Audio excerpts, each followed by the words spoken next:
stuff. I stole all your things because I thought you weren't here.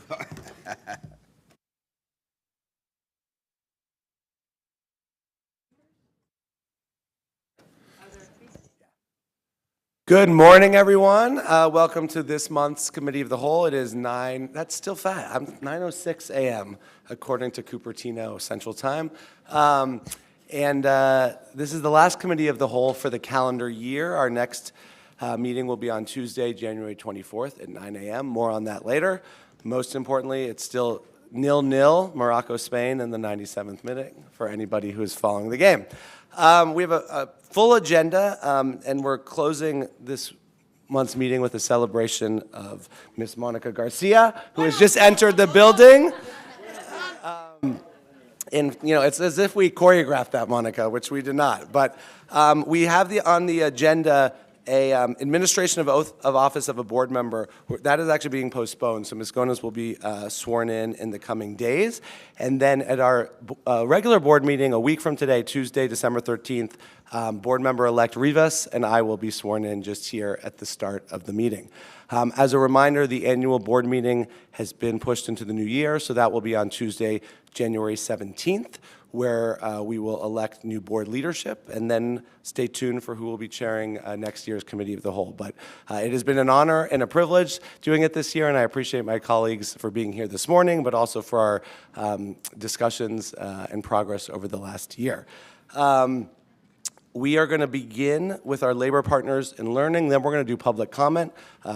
Regular viewers of this committee will notice that that is at the outset as opposed to at the conclusion. That was at the request of the public, and also because we have a time certain for our celebration of a departing board member. So we're going to do public comment at the outset. We then have 3 presentations, a first interim report by David Hart, our Chief Financial Officer, an Acceleration Days update from Andres Chait and Francis Baez, and then our celebration before we adjourn, likely around 1 o'clock. Let's, I guess, without further ado, we'll start with our labor partners. I know we have one in the building, and so I'll turn it over to Mr. McLean. Mr. Neri Pais, come on up.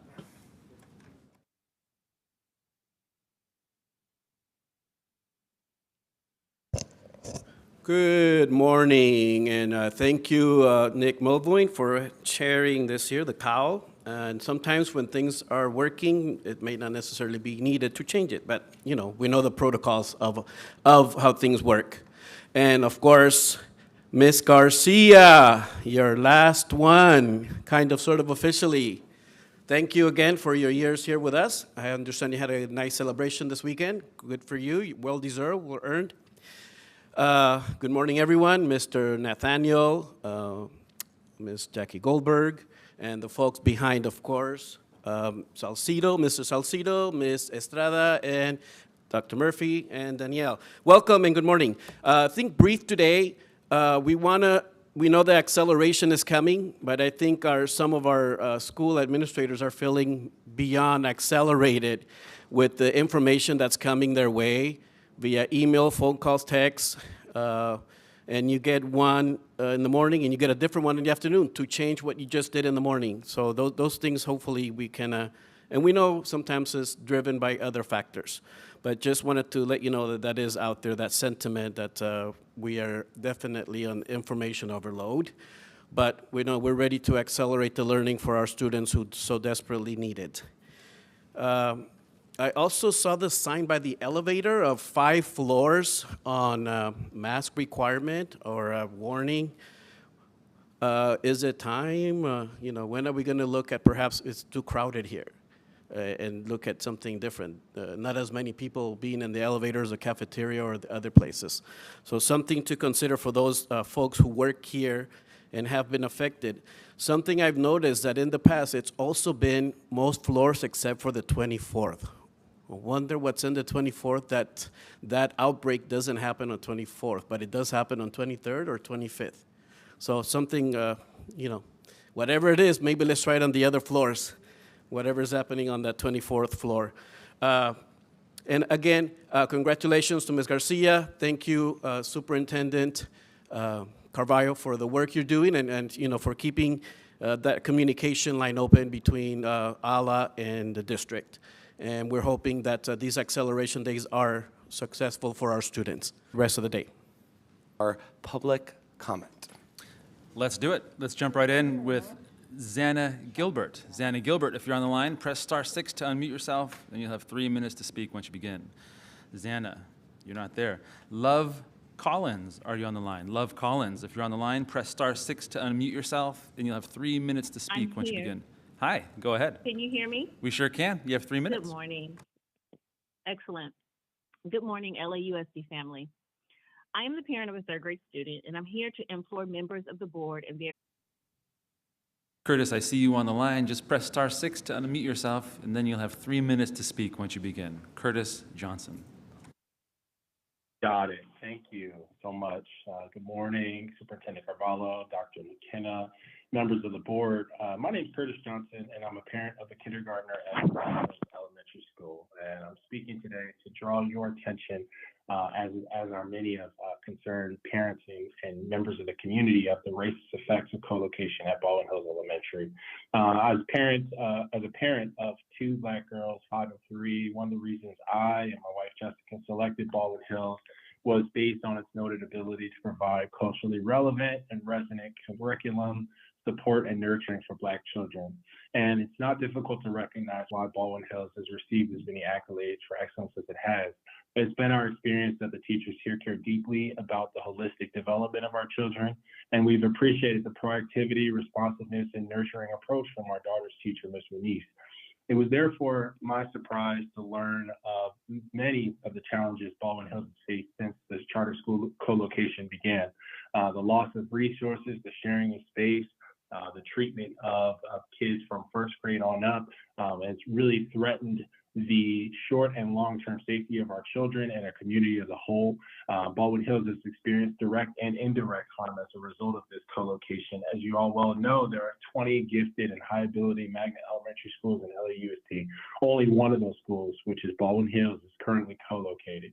And Baldwin Hills is only one of 3 majority Black gifted high-ability magnet schools in the whole district, and the only one in the local West District. So as a result, we urge you, we ask you to implore you to make the success of Baldwin Hills a priority and a part of your legacy of fighting for equity in education. It is my understanding that the New Los Angeles Charter is exploring other potential options, potentially at the Bahi Center. We encourage that. We certainly encourage the exploration of that. We again ask you to remove the co-located charter from the Baldwin campus, change the board's implementation of Prop 39. We know that the effects of this co-location is about equity, and it's about providing what our children need, and frankly, to reverse the effects of what they've been denied in terms of academic and social oppression. So again, thank you for your time. We appreciate the consideration and the action moving forward. Thank you for your time. Alan Canterbury, are you on the line? Alan Canterbury, if you're on the line, press *6 to unmute yourself, and you'll have 3 minutes to speak once you begin. Alan Canterbury.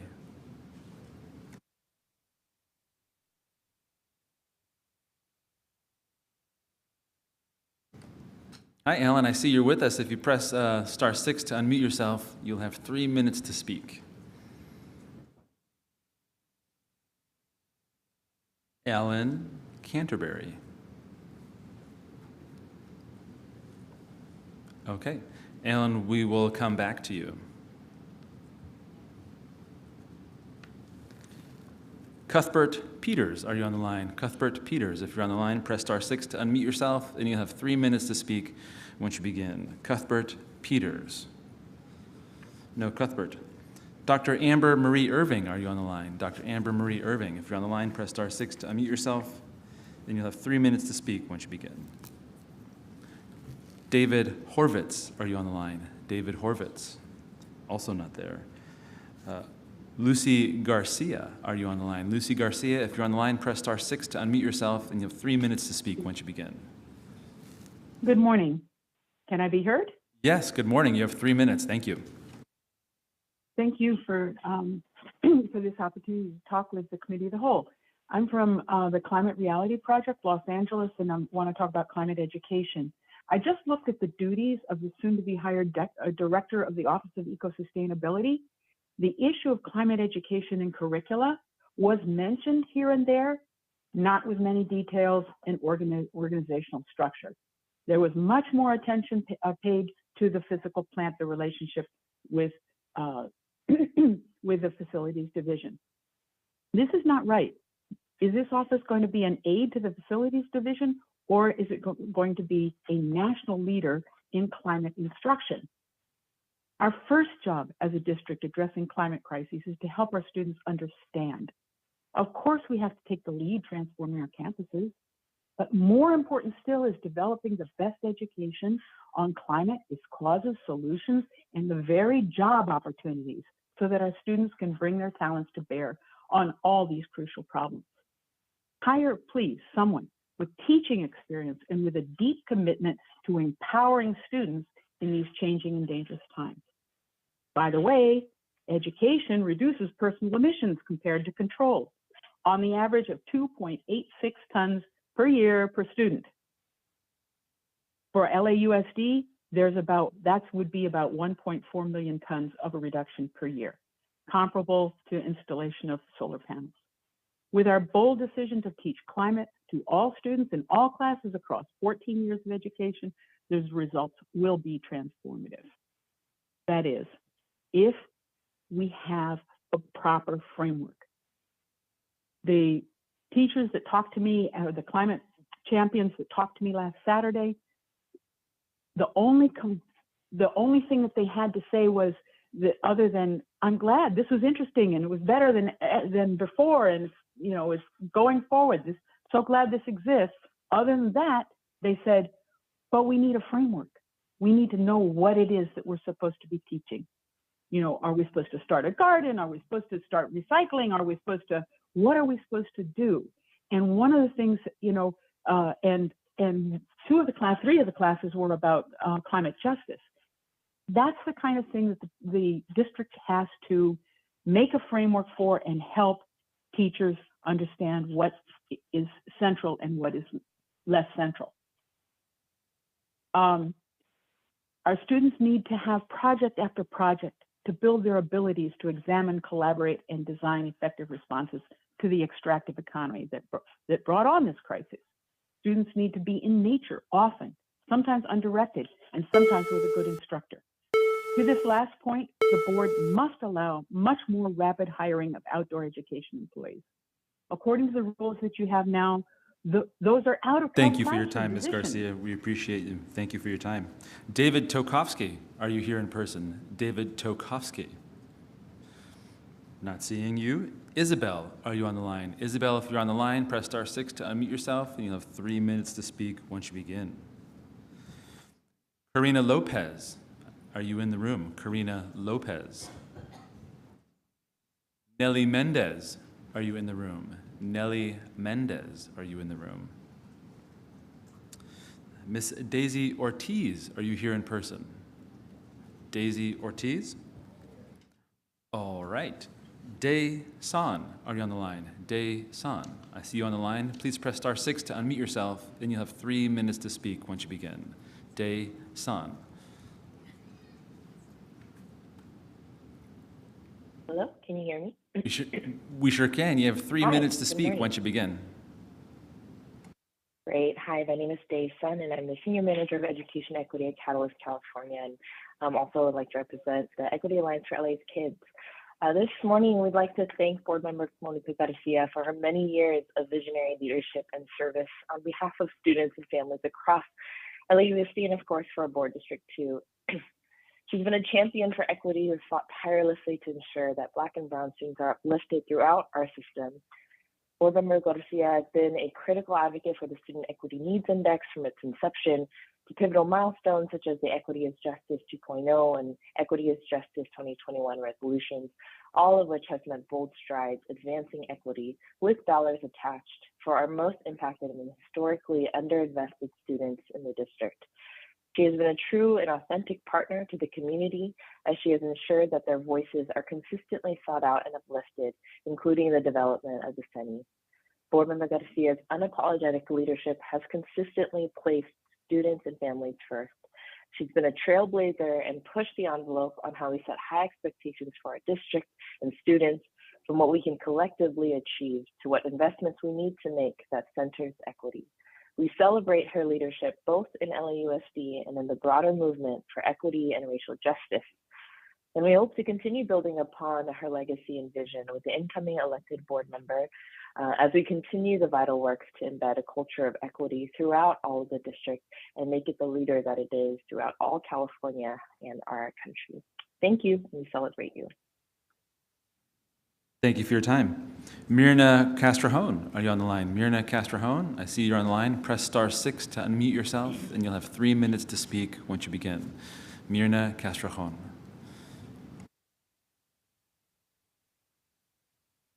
Thank you so much.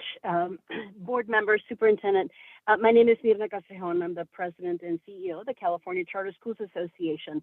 I also would like to join my voice in gratitude and recognition of Ms. Monica Garcia's long and distinguished and productive tenure for 17 years in the LAUSD School Board. Ms. Garcia has championed equity and opportunity for all students in all types of public schools, whether they be magnets, district-operated schools, and district-authorized public charters and magnets. Whether leading through investments in buildings, raising the bar on college-going achievement, and ensuring the equity needs of students are addressed with urgency and clarity, Ms. Garcia has been an enthusiastic, passionate, and courageous leader for all. Of course, in my role, it behooves me to thank Ms. Garcia for her service on behalf of the California Charter Schools operating in Los Angeles. And I want to extend our congratulations and thanks for more than a decade and a half of working together past common agendas and disagreements on behalf of LA's kids. But as an Angelina, as a Latina leader in education, I want to thank Monica for leading courageous conversations, for mentoring and investing in the next generation of mujeres campeonas who speak loudly and clearly on behalf of all. Thank you, Monica. Thank you for your time. Let's see, we have one more caller, Maria Daisy Ortiz. I see you're on the line. Maria Daisy Ortiz, I see you called in. Please press *6 to unmute yourself, and you'll have 3 minutes to speak once you begin. Maria Daisy Ortiz.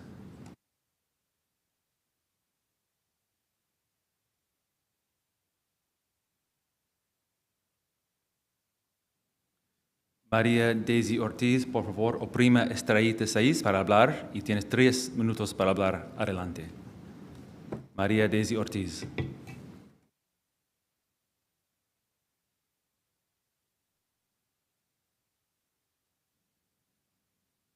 María Daisy Ortiz.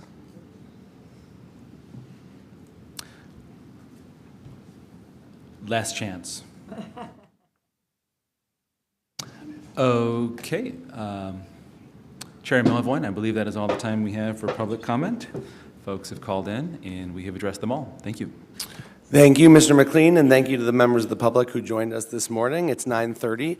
And before we turn to our budget presentation on the first interim, I also want to take a moment to welcome our district's new Inspector General, Susan Stengel. Ms. Stengel has over 12 years of experience leading oversight efforts to enhance the accountability, transparency, and integrity of large, complex, high-profile organizations. Most recently, she served as the Inspector General for the Los Angeles City Fire Department. I feel very lucky to have her here with us at LA Unified, and I'm going to ask her to say a few words in a minute, but first, would you please join me in welcoming Ms. Stengel to LAUSD? And Ms. Stengel, if you don't mind introducing yourself and just saying a quick hello. No worries. Thank you so much. I'm so honored to be here. And it's my privilege to be serving the board and the students and families of LAUSD and the public. Thank you. Thank you again, and we look forward to having you on board. So welcome and our gratitude.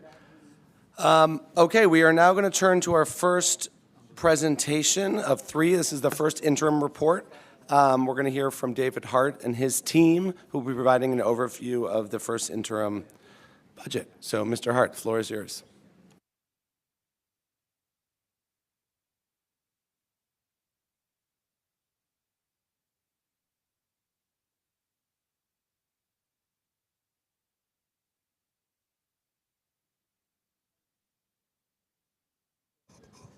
I think Mike is turning it on now. We good? There we go. Thank you. Mr. Superintendent, members of the board, thank you for the opportunity to be here. And with that, I will jump right in. So today is a little bit of a disclaimer before we begin. We welcome the opportunity to be before you to present the numbers that are comprising the first interim. We are responding to requests for improved transparency and a desire of board members to give a couple views of the budget as the year progresses. These numbers are indicative of where we expect we will finish this current school year in terms of a budget to actual, and our forecast for the subsequent budget years ending June 30th of 24 and 25. It is important to note that these numbers are solid, but I would also caveat that they are not final. The SACS report, which is at the core of the material, the very detailed report, will be going out to you later this week, including the executive summary, and it is also as an agenda item for the Board of Education on the 13th. It is also the case that our audit for the year ending June 30th of 22 has yet to be deemed final. That particular action will be before the board at its meeting in January.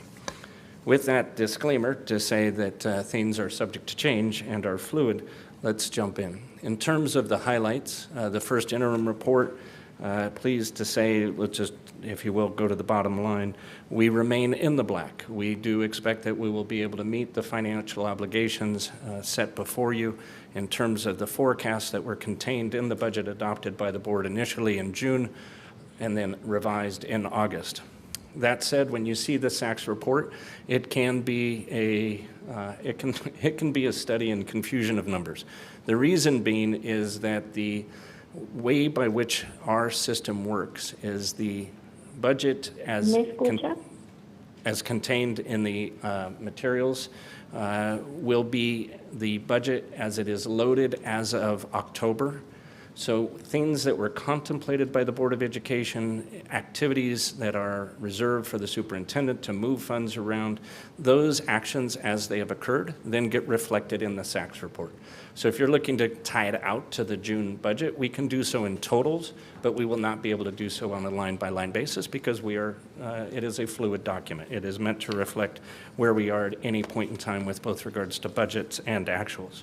And as we have spoken to you before, as we dig in and as a management team to assess the variance between budget to actuals, we expect to make in-year modifications to better reflect the use of those dollars and as those dollars might portray themselves in terms of contracts or staffing or what have you. So with that said, the highlights then are, as you can see here, a degradation in our fund balance beginning the year.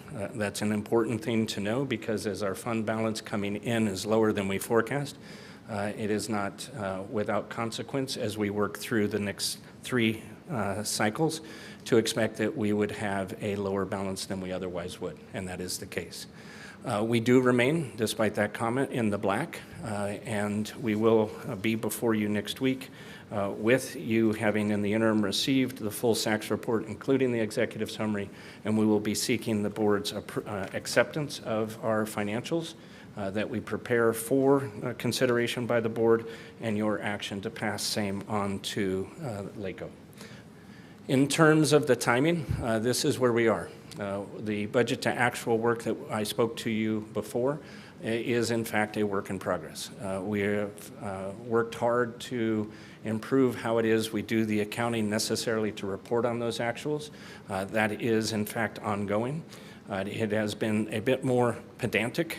Perhaps I underestimated the task to get that done, but it is, I think, fair to say that the management materials will be going out to peers of mine here in the month of December, and it will inform how it is we do the budget building in January through March before we come to you with a preliminary budget for your consideration for the 23-24 school year.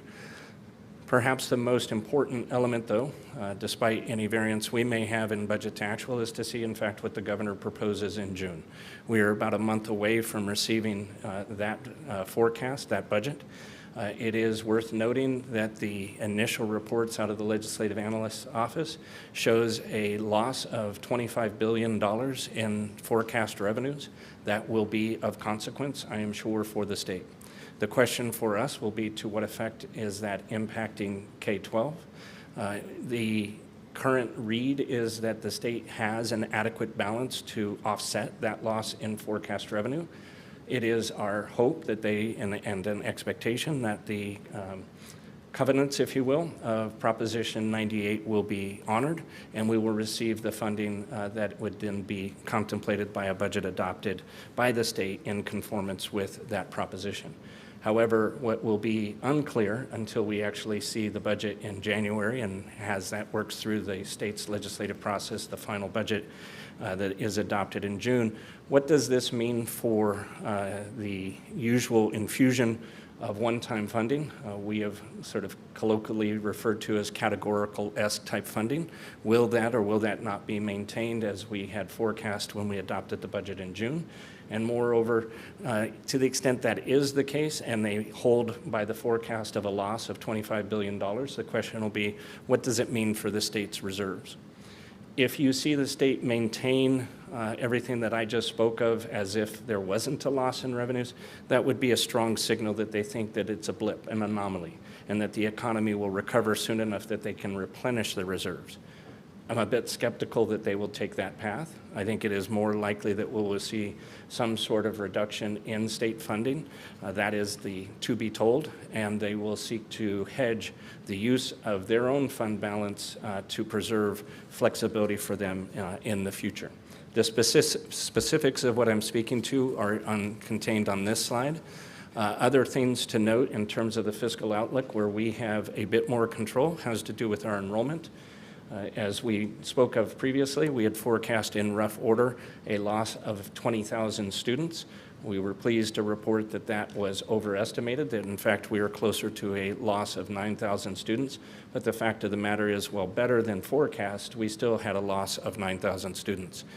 We know, having done a very early look at the state's forecast, they have not changed their forecast through the early part of 2030, 2031, 2032, whereby they anticipate a significant loss in state enrollment over the next 10 years. You may recall when we spoke of this previously, we were challenged to understand exactly what the ramifications were for the LA Unified School District because the data from the state is aggregated at a county level. We are still working to disaggregate that data, but our efforts thus far have leave us a bit frustrated. So we're having to do some extrapolations to better understand what that means. What does that mean for you? What it is the question we have to ask ourselves is, in light of the relative increase in enrollment that we experienced, will we be able to sustain that, if you will, in spite of the state's forecast? Or in fact, will we return to their trajectory and see, be it in 2027, 2032, a return to that trend line? Those are answers that are before us. We also know that our attendance, we are forecasting at 90%. Our historical has been closer to, if not greater than 95. We believe that the 90%, though accurate as of the time, will improve. A 1% improvement in attendance based on the enrollment numbers that we now believe to be reasonably solid would generate about $58 million. So these kinds of things are big drivers. The change in enrollment, the change in attendance is also a driver not only of revenues, but also as we think about class size and the ramifications for compensation. There is a yin and a yang that goes along with that. The next slide speaks to where we are in terms of that enrollment, and it reminds folks of where we are in the calendar. The 422 number here is the number that is 11,000 better than we thought it would be. We are forecasting a number closer to 410. Last year's number was approximately 430,000. So that's the detail, if you will, behind the narrative. The forecasts that are here, sticking to that row that is enrollment, the 394 and the 278 are the numbers that were in the budget when it was adopted initially and revised in August. We believe those will be subject to change. The ADA, the average daily attendance, we have not made any changes from the budget that was adopted in either month, June or August. And as a result, the budget should be thought to be conservative in that regard, or at least I hope the passage of time proves that to be conservative. With that said, here's where we stand in terms of a graphic representation of our numbers. The solid line is where we were when we were with you in August. The dotted line gives you a sense of where we stand today. I would suggest to you that though those are big numbers in the couple $100 million in the scheme of what our budget is, a general fund budget that exceeds well over $10 billion, in total a district-wide budget that is approaching $19 billion, that though that is a large number on a percentage basis, you should see this as virtually unchanged. We are holding to our forecasts. It is also, I feel compelled to say that dotted line's upward trajectory is really more of an anomaly than it is bankable, and would encourage you not to anticipate that that continues in that way after the forecast period. With regards to all of the disclaimers, you've heard me say this to you before, but it is an incredibly important point that I need to get across. Our forecast is only predicated upon actions that we know for a fact have been passed on, put into law by the state, or that we have received explicit direction from the County Office of Education to factor in, or we have action of the Board of Education under the purview of state action to make adjustments. What it is to say is we are not speculating. So as a result, any contemplated changes in compensation, whatever flavor that takes, are not included in our forecast. The compensation that is in our budget are those that have been approved by and are in fact reflected in today's payroll. In terms of any additional contributions to our settlement funds, liability funds, we have our best estimates in there as of now, but we have not offered any speculation as to what might come. We did, when we came forward to you, we were in the awkward point of having to explain how it is we have unrealized losses in regards to our investments. Can happily, well, maybe not happily, but I can elaborate on that if necessary. But the point is, we were at that time working with the county. We had identified that the loss that we needed to record approximated $155 million.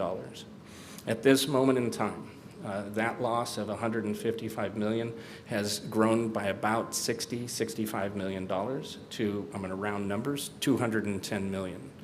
That additional loss is not in our forecast, and at this moment in time, in an expectation that the Federal Reserve will continue to raise rates, perhaps not at a three-quarter pace as they have, but will continue to do so for the foreseeable future, I do not expect that the $210-ish million will stop there. When that number becomes known, it will impact our fund balance, and unless there is a dramatic reversal, it will impact our fund balance to the negative. To be clear, these are unrealized losses. We would never expect to see an actual loss. It has to do with a marking of the underlying securities, a mark-to-market activity. The good news is we have Proposition 98 funding coming in. The offset to that is it is earmarked funds. So it will essentially be a wash in and of how we think of our financials. In terms of capital planning, we have spoken of the need to address the needs of the district that are outside of bond funding, either because it's altogether not a permissible use or the measures that were previously approved did not contemplate projects that need to be funded. That too is not in our forecast. The activities related to, sorry, hit the wrong button. The activities related to any action, reaction to the cyber incidents are not included. And we are not speculating as to what the state will or won't do. So any impact with regards to an economic downturn beyond what is already reflected in a forecast reduction of $25 billion is not in our forecast. With all those disclaimers and noted, we will then go to the happy news of the first interim's general fund unrestricted balances. What you see here is our total revenues essentially are unchanged. We are seeing that the expenditures are down. This is a function of primarily vacancy savings. We are also, though, working hard to ensure that those expenses that are eligible to be moved from the general fund legitimately and appropriately to any of the COVID relief funds or to other outside revenue streams, title funds, we're doing that. So that is in measure what is happening there. And as we come into budget development and we come to you after the state's budget, we'll be able to give a better picture. Recognize, though this is December, our numbers are through October. There's still a lot of activity that will occur over the next, from a real-time perspective, our financials, when it has an opportunity to capture data from November, December, and into January. So we'll have a much stronger, sharper picture of this when we come back early in the spring. In terms of the components of the general fund's ending fund balance, you see here that we have, as we have before, gone a little bit to length to try to qualify that which is restricted. That is to say, there is a string attached by an external party. It's not in our discretion on how those dollars are used. Committed funds are those funds that are committed by the Board of Education's actions and can only be uncommitted by the actions of the Board of Education. The primary example there is the commitment of funds that we set aside for inflation protection. In fact, I think we referred to it as the inflation protection account. The assigned balances are those funds that are designated within the budget for a specific purpose, but you have not elevated it to a level where it is subject to the action of the Board of Education. Essentially, you have delegated that to the superintendent to make determinations as to best purpose. So at this point then, what is, to use the phrase discretionary, falls into the unassigned, as we have spoken of before, with our forecast of a loss of enrollment and the reduction in attendance, those two as to what would be our funded pupil count, if you will, to use that term, required us to double down on the reserve for economic uncertainty. That went from 1% to 2%, and you see that here now as rounding $240 million.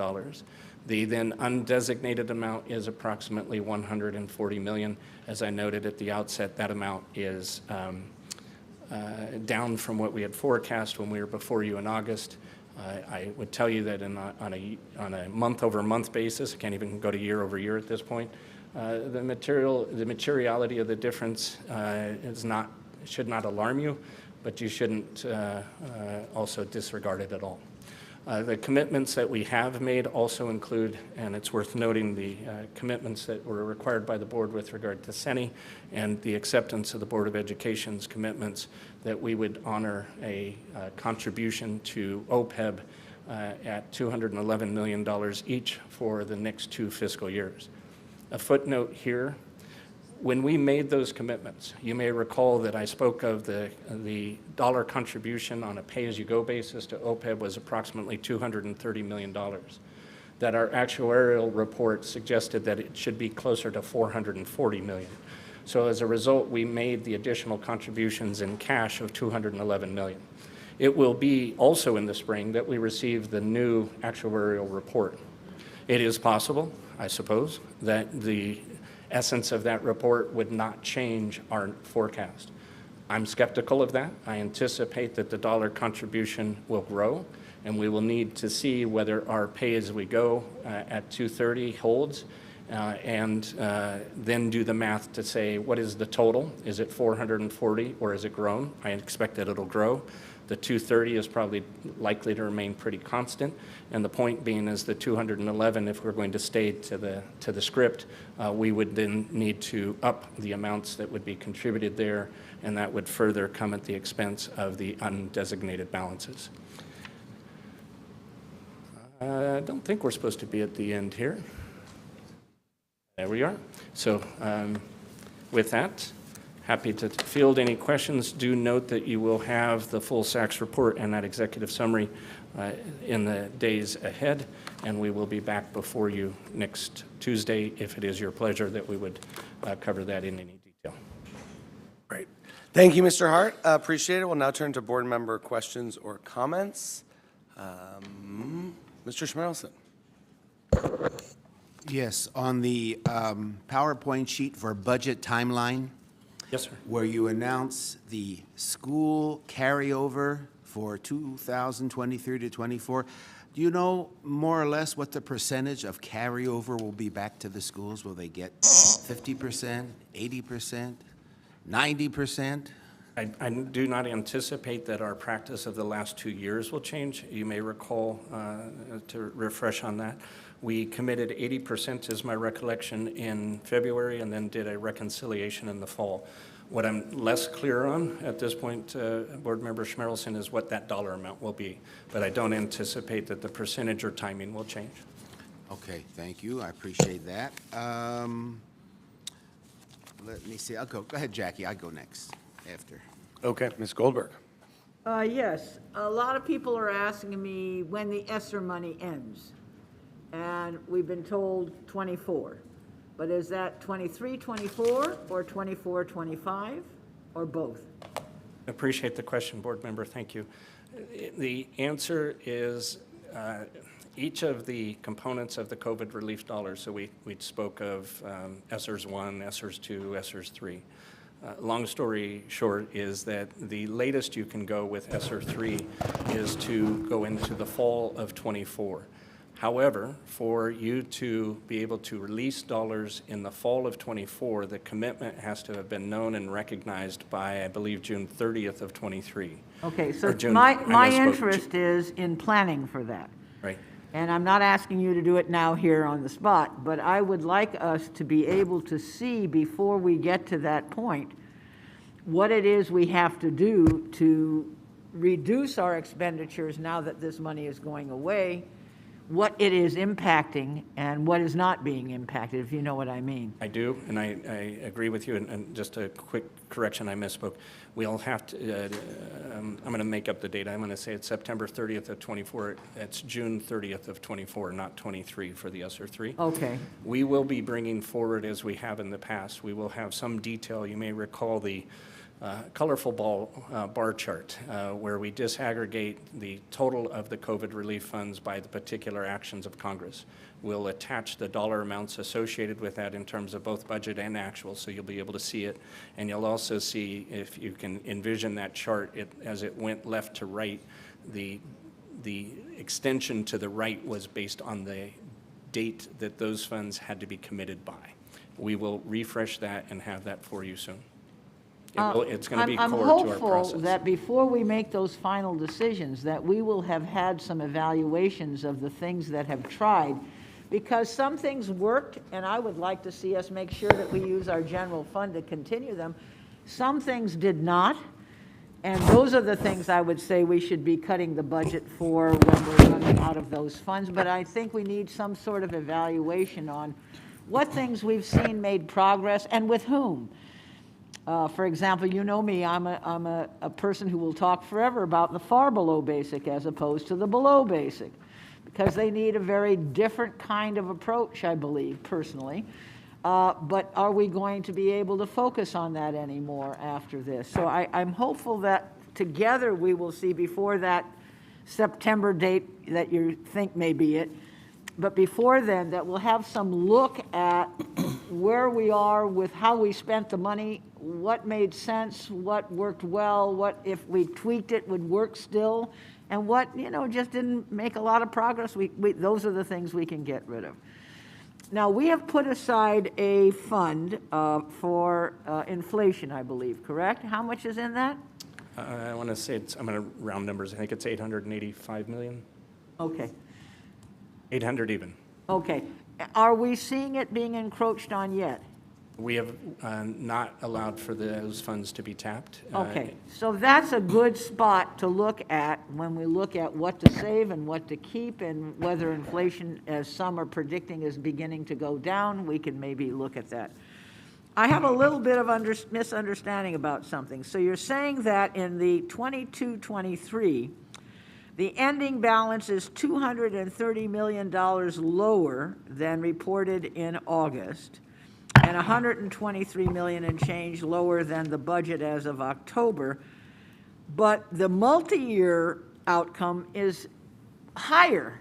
So how can we have lower end balance here and end up with higher end balances over there when we're losing ESSER money? How does that work? It's a very fair question, and it is a complicated answer. In short, Okay. it is the following. One, the loss of the beginning fund balance was of such a nature that the buoying, if you will, of under expenditure this year is the one is greater than the other. I see. So it took us down further. It's also that is speaking, excuse me, that is speaking to the unreserved balance.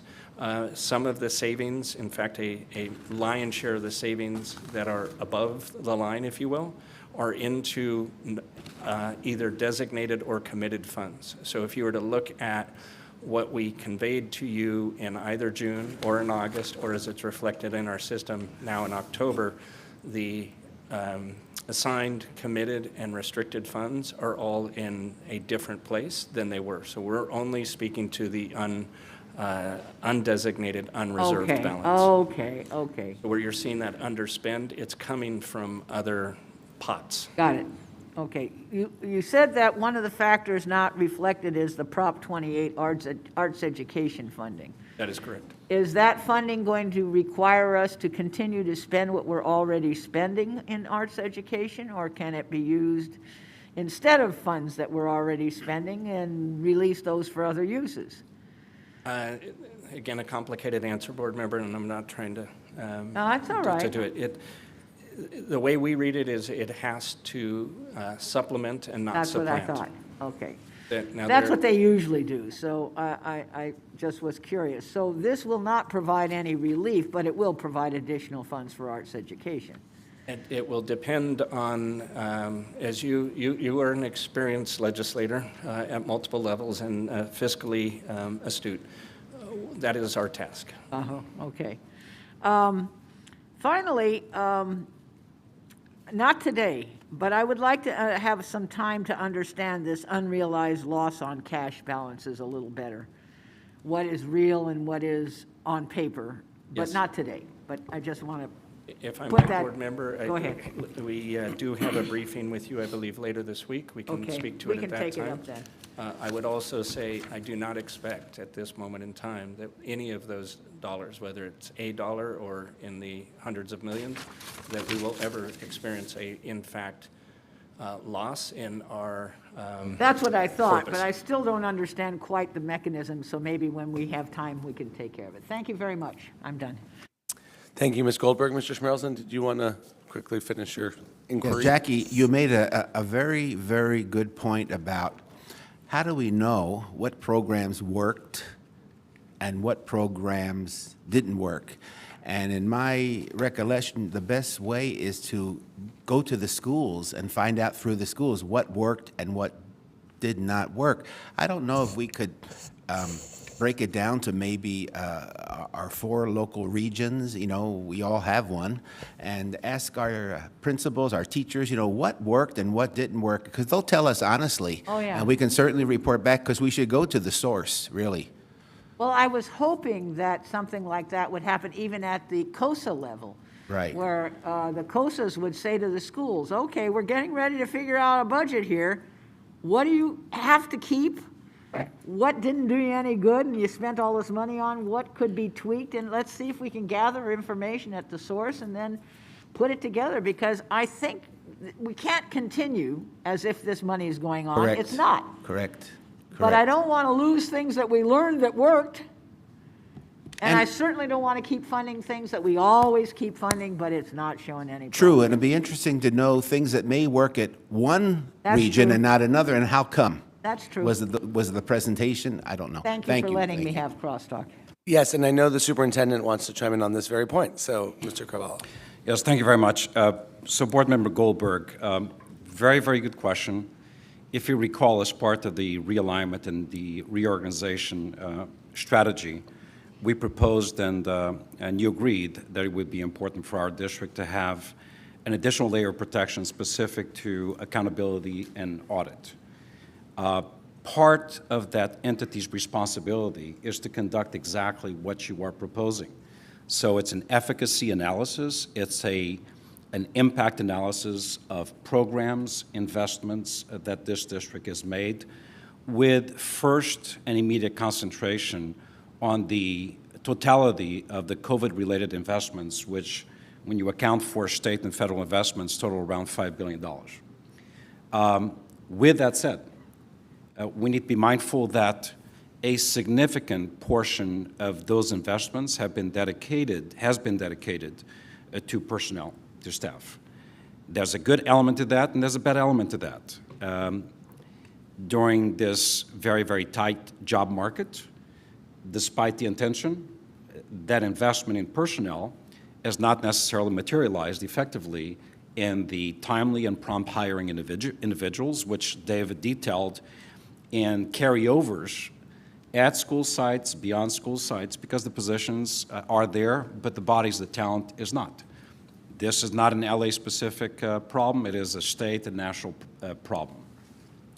So count on those examinations taking place and reports being provided to the board. The examination, yes, will be in part informed by formal and informal surveys of principals, of COSAs, et cetera, but will also involve some degree of qualitative and quantitative data where that data is available. So reading performance improvements, mathematics, graduation, et cetera. We've made investments that target those areas. The second point I'd like to make for the board's benefit is when we established the Inflation Protection Fund, it was done with clear intent and meaning. And I think it's clear that we recognize that the average inflation in the greater Los Angeles area is around 8 to 9%.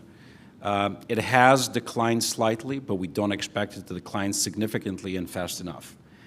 That number that David provided you is a fixed number embedded in the budget. However, since that time, we have created additional efficiencies that positions the possibility for employee protection and salary enhancement better than what that original number provided. And you know that. The third point, and I say that because there's a lot of rhetoric out there as to what we're doing or not doing or what the potential for us to do can be. So it continues to be a very solid and improving position. As a result of cost-cutting measures, as a result of efficiencies that we have made, as a result of recontracting that we have made, and as a result of a clear understanding of the fact that investments, historic investments in the recent past, over the past couple of years, have not necessarily resulted in the hiring of the staff that we anticipated based on the condition I described. We should not be continuing to sit on that money forever, okay? We need to put that money to work in terms of student programs, but also in terms of benefits for the workforce. The last point is this is the dynamic process, as David said. We know where we are at this point, but the specter of a possible $25 to $30 billion deficit entering this fiscal year cannot be ignored. With that said, I have to be honest. Last year, before the release of the budget that we're operating on this year, there was an anticipated deficit to the tune of possibly $20 billion. California is big. $20 billion can be fixed very quickly or can double very quickly. That's the uncertainty that we're facing right now. Thank you, Superintendent. Ms. Garcia. Oh, excuse me, Mr. Hart. As a footnote to the comments from the superintendent, I would also remind that we have OpenGov, and in terms of drawing the crosswalk between dollars spent and programmatic effectiveness, I'm anticipating that that will be ready for prime time, if you will, early in 2023 as we begin the budget development process for the school year 23-24. Thank you. Ms. Garcia. Thank you. I'm glad we're positive, financially positive. That means we could pay our bills. I am concerned as I hear about reductions. Superintendent Carvalho and Ms. Goldberg, I'm sure the experience that you bring might help us. How will we plan for, we used to talk about equity money in and equity money driving, using equity to guide us on money out. And I am not sure we're prepared to, as a system, to understand where were the investments, where were the vacancies, money is being brought back, so some school, some kid didn't get what we wanted them to get, and now we're gonna repurpose this money. It is what the organization does, and there is a cycle in some schools where for hiring reasons, for the fact that we do our budgets the way we do, money comes late, they don't spend it, but there's a cycle of an absence of service that would be wonderful if we learn how can we get in front of that curve. So one, how can we protect equity as we make reductions or prepare for reductions? And then two, how will we use not only what's worked, but how will we understand the different kinds of schools? And so some schools that are beginning are growing, some schools that really haven't changed too much over time. Across the district, we have different kinds of investments, different levels of investments. And so I hear your comment about LA County being a very ineffective way of assessing Los Angeles, particularly Los Angeles Unified. Maybe Superintendent and others, we can find a way to get the state to release us from those projections because we're such a big organization, which they've never been willing to do. But I wonder, part of the challenge in the post-pandemic acceleration is not losing that personalized effort to align needs and services. And so that's a big piece of work on the table. I know our workforce wants a greater investment in the individuals. I think part of the growth has been creating spaces that decision-making can be closer to students so that it is more accurate in meeting needs. And at this level, it's just super, God bless LA Unified, and our bond rating is better, and Wall Street teaches us they just care that we can pay our bills, not that our children graduate. And it is upon this group of folks to connect the dots on meaningful services and being able to retain our authority to do the work that is the business side of the house, following all the rules, but really, what we have to, as we think about the class of 41 being born this year, and I love hearing you talk about 32 and 33, that long-term planning is so important. I don't see a per pupil conversation. I don't, it is, our COSAs are units of service that are the size of school districts in the state. And so I hope that as the board considers the financial challenge this time around, we learn from cutting across the board equally in a way that was very painful to some places where they experienced rifts in the 69%, reduction in force notices went out to 69% of a school. I'm not sure we have the protections as policy yet so that that never happens again. And as we consider enrollment, I know most high schools in my area are full. And so we have to look at what's happening community by community in a way that we support the people on the school sites, as opposed to just make them feel again that those people downtown decide everything and they are not in control. And so that is a huge piece of work, but I am confident that we can learn from what has not worked for the organization, not so much for the program, in connecting our financial responsibilities to our achievement responsibilities. So I'm really asking you, what's the equity question in the cuts? Let the superintendent take the first crack. Yeah, I'll tee it up, and then David certainly can add to it with more eloquence and intelligence. So, Board Member Garcia, this board has taken bold steps historically in establishing financial protections and funding protections that are driven by equity. So, for example, the establishment of CENI is one. Whether the year is a good year or a bad year, the disproportionate investment based on condition, right, that is driven by specific student profile is protected.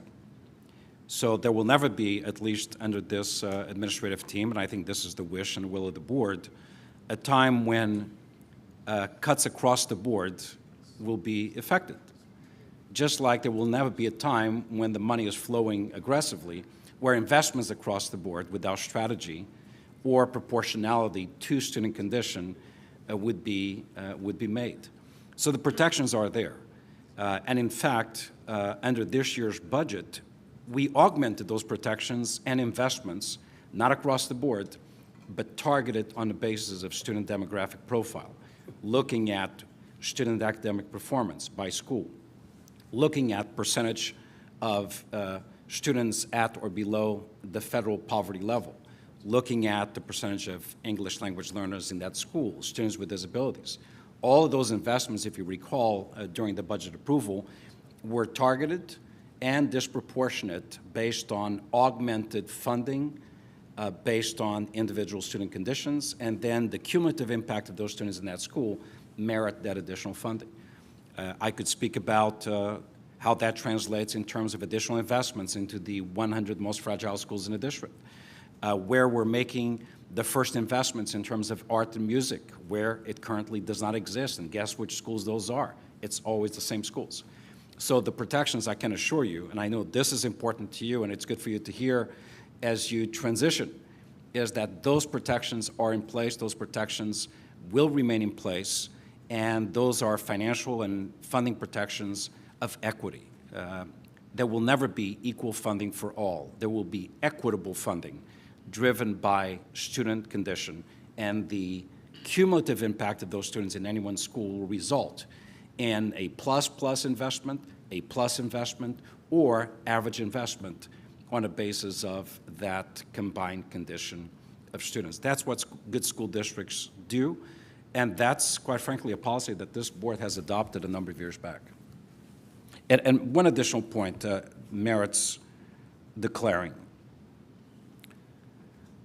To Board Member Goldberg's point, 2 years from now, we could be in a very deleterious position, or we could avoid it.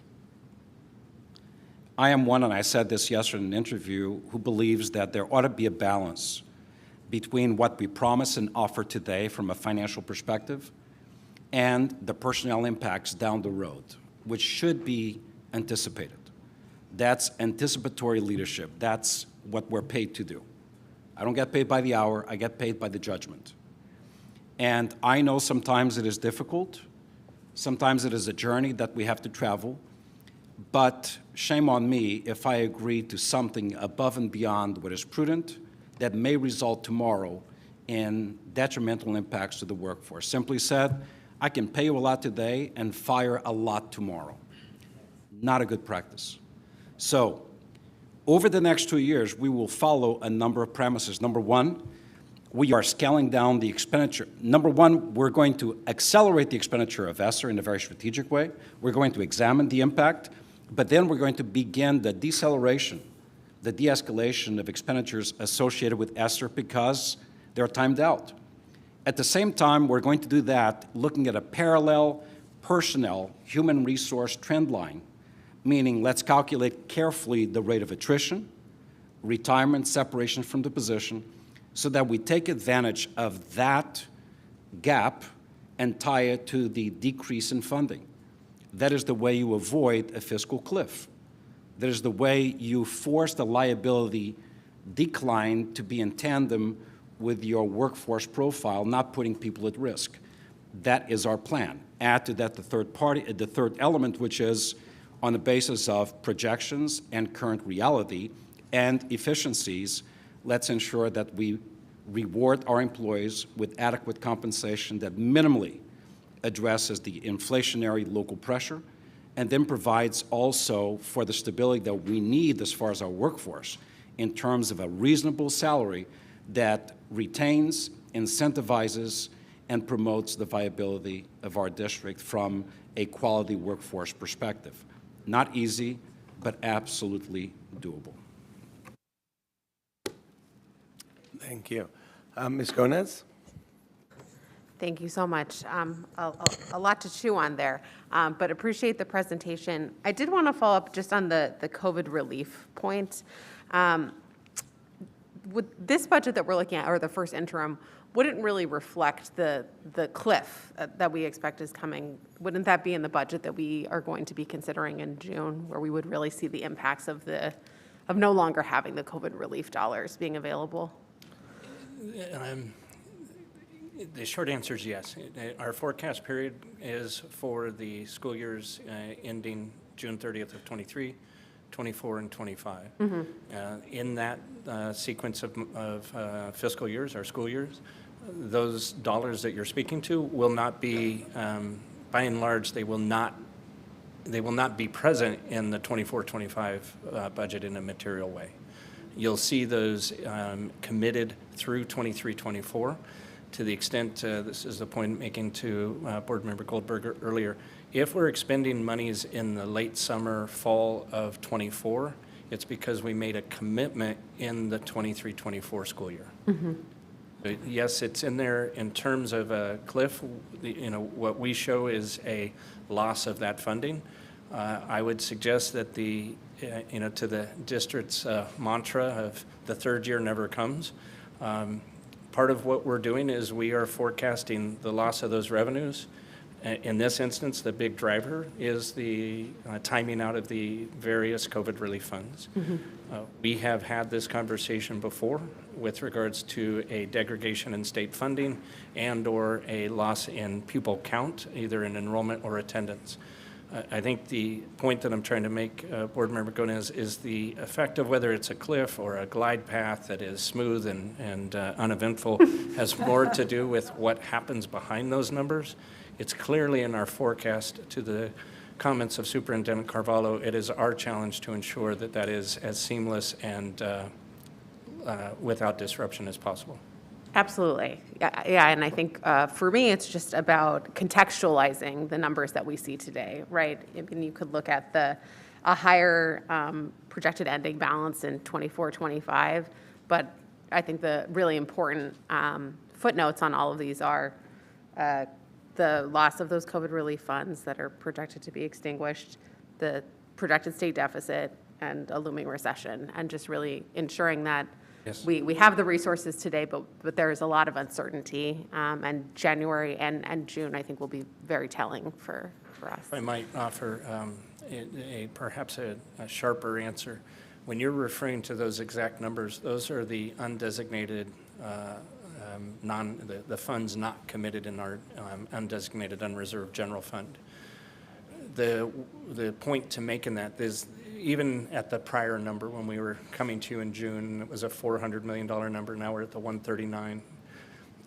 That's not enough money to offset the loss of over $5 billion in restricted funds that the COVID is. And so the hard piece for us, to the comments voiced by the other members here, is striking that point between sort of a fiscal prudence, if I selfishly were to say what we shall do, as opposed to the reality of we're a school district, and we have to meet students where they have greatest need and ensure to the principles that the board has adopted that the students who essentially generate those dollars in a year are the benefactor of those dollars being spent in that year. And so it's a sizable task in front of us. Absolutely. Well, and I would second Ms. Garcia's point around ensuring that the students who've been hardest hit by COVID are the ones who really reap those benefits. And we know that the schools that serve those students often have, given that our approach has been so staffing-based, they have a lot of staffing challenges historically. And in our efforts to repurpose that, we have to ensure that those intended recipients are still the ones who do receive those services this year.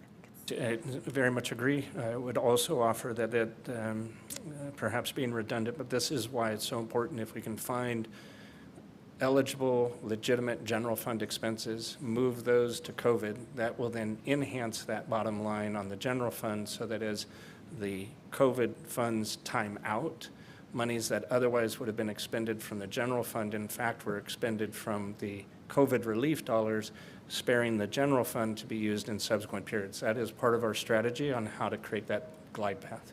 That's smart and strategic. On the state funding piece, so I think the LAO's November report said that over the next several years, the Prop 98 guarantee, in addition to required reserve withdrawals, would be just enough to cover the statutory COLA. But even so, the guarantee is $2 billion short of what the governor's projected revenues would be for the year.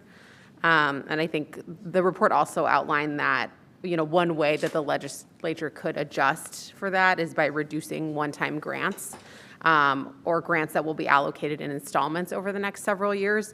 Do we have any sense of what items, what grants might be pulled back, or is that something, we'll need to wait and see to January? To say, do we have a sense? I don't. I try not to speculate on those things. What I would suggest to you is kind of a foregone conclusion that there will be impacts that we will feel because of the language you're citing speaks to that constitutional guarantee of, in simplest terms, a base. It's all those other dollars where they will have to go from. And even to Proposition 28, to recognize that was not a tax increase measure. Right. That was a dedication of existing state revenues to a specific project. So if I were in the state's seat, I'm now going to have to look from where I'm pulling those dollars.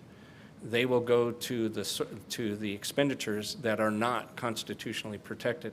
So we may see one pulley go down while the other one goes up, and our sum total may or may not be changed, given the significance of I don't want to say deficit because it was a forecast, but the revision of that forecast downward, the likelihood that we come through unscathed at this point, my professional, is unlikely.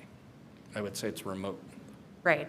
Well, and even if, the loss of one-time grants is less harmful than the COLA, but we were still planning to use that money. If it's the extended learning opportunity program funds, I'm sure that was something we'd be using for summer school, and then we have to find a new way to pay for it. You are spot on, board member, and that just speaks to this acceleration of my less than complimentary friends would say the smoke and mirrors of a budget office, but this is where we have to find, how do we move where we have these budget to actual variances? How do we figure out how to pull in other dollars to spare the general fund? So my staff knows very well that the prime directive, if you will, is protect the general fund at all costs. And you're speaking to those strategies. And then on the Prop 28 piece, I certainly heard all the caveats around the funding that you shared earlier. But do we have any estimates of how much money we'd expect to receive and the timing? Timing, it would be in time for the 23-24 school year. That's our expectation. I have no reason to believe otherwise. In fact, I think it would be counter to the measure if it wasn't. In terms of the estimate, there's I wouldn't call it a debate, but there's some nuance in how that gets calculated. Roughly, we're going to say that we're somewhere in the neighborhood of 9% of the total. And right now, the estimate that I heard most conservatively was around 800 to 850 million. So that would mean something on the order of around 80 to 85 for us. Okay. It will, I'm going to just offer the caveat, subject to change, but that's our current back of the envelope math. Got it. And it's a supplement, not supplant type of. That is how the language is written, and I will Well, that's continue to important to dance know. around that issue. Okay. And then just a couple of clarifying questions from slides 9 and 10. There were, mentioned salary and benefit savings due to vacant positions on slide 9, and then slide 10, lower spending in Title I and the ESSER program. Are you able to quantify the savings or less than expected expenditures for those two? We will reflect that in the SACS report. You'll see some of that detail, which you'll have here in the days ahead. As part of my opening comment, we wanted to be here to sort of, as a preface to the board report. You'll see that detail. I'm sorry, it's escaping me here, and I, without it in front of me, wouldn't want to hazard a guess. It is, in some accounts, sizable. Part of what that means for us, though, is this is back to what can we move into those accounts because they're greater than expected? What was the cause? Just to give you, if you will, a peek under the tent, part of what we're doing is also trying to understand the rhythm of our spending. So to make things up, I'm asking staff to look back past years. And are we seeing that, we were always underspent at this point in time, but then we see a big expenditure, if you will, pop in a November to February, for instance. So are we doing, 1/12 per month, or is it 10% in the first quarter, 50% in the second? And right now, we're actually finding a lot of variability across our system. So it is this going through this budget to actual exercise, part of, I don't offer this as an excuse, but to be totally transparent, part of why we were delayed is the difficulty we had to speak in generalities. Every instance was requiring a deeper dive to better understand the source of the vacancy, for instance. So we had to ask ourselves, is it a labor supply issue? Or is it that we're not a competitive employer from a standpoint of salary and we are finding that as many questions as we ask, that they're seemingly legitimate questions and answers that affirm that the deeper dive was warranted. Okay, thank you, and I look forward to those answers in the SACS report. And then last question for me, or maybe more of a point. The two other, I think, important trends and drivers to pay attention to are attendance and enrollment. We know that long-term enrollment decline continues, but we did see less of a loss this year, thanks mostly to the expansion of transitional kindergarten, which is a huge focus for me, and I've got a UTK student myself. It would be great to know, maybe in the budget materials for next week or preparation for that conversation, how much ADA the expansion of UTK has generated for the district. And then I think moving forward, the question is, what can we do to really capitalize on the full expansion to reach UTK to ensure that not just that we're combating enrollment declines, but that we're growing our student population in the very earliest years? I appreciate the question. We can have, I think we also have a briefing with you Thursday or Friday. We can have some of that material prepared, I'm sure, by then. We will refresh on the materials previously presented. What I feel very comfortable saying here is what was said when we covered some of that previously, and that is that those numbers that you're speaking to in that universal TK, if we follow what has happened in other districts as they implemented, we should expect a significant increase in subsequent years. This initial year is just that. It's an initial year, and we will build off of those successes to the essence of your comments. And I think where we're a little bit stymied right now is just where to come down in terms of our forecast, but we do expect that the sentiments you're speaking to will hold. Absolutely. Well, and then we have to keep them once they enroll. So that's the other challenge. But thank you for the information and thank you for the opportunity. Thank you. Mr. Shin, no, I'll go at the end. If you have a quick question, please ask it. Well, now I'm really getting concerned about the personnel issue. I guess this is a combination HR budget question. So we've been pushing and urging HR, you have to hire, you have to hire, you have to hire, you have to find all these people, we have all these vacant positions. And now I'm wondering, I visit my schools, the enrollment is increasing at all of my schools. Little by little, they're getting another, it is great. I feel so good, thanks to the schools and the good work that they do. But every student deserves to have a qualified teacher in the classroom. But are we going to slow down in our hiring? Are we going to decide which are critical areas of hiring right now? I know we're very short on nurses. We're very short on PSWs and PSAs. So how is this going to affect our hiring? I'm just wondering. We've been pushing Ms. Davalos like crazy to start beating the bushes and getting people hired and faster and faster and faster. And now that I'm learning that we're expecting trouble ahead, maybe financially, are we going to slow down? Are we going to just make sure that we have the basics covered in all our schools? I don't know how we're going to handle that. And I don't know what the rest of my board members think or Mr. Salcido thinks. Yes, I think our deputy superintendent would like to chime in.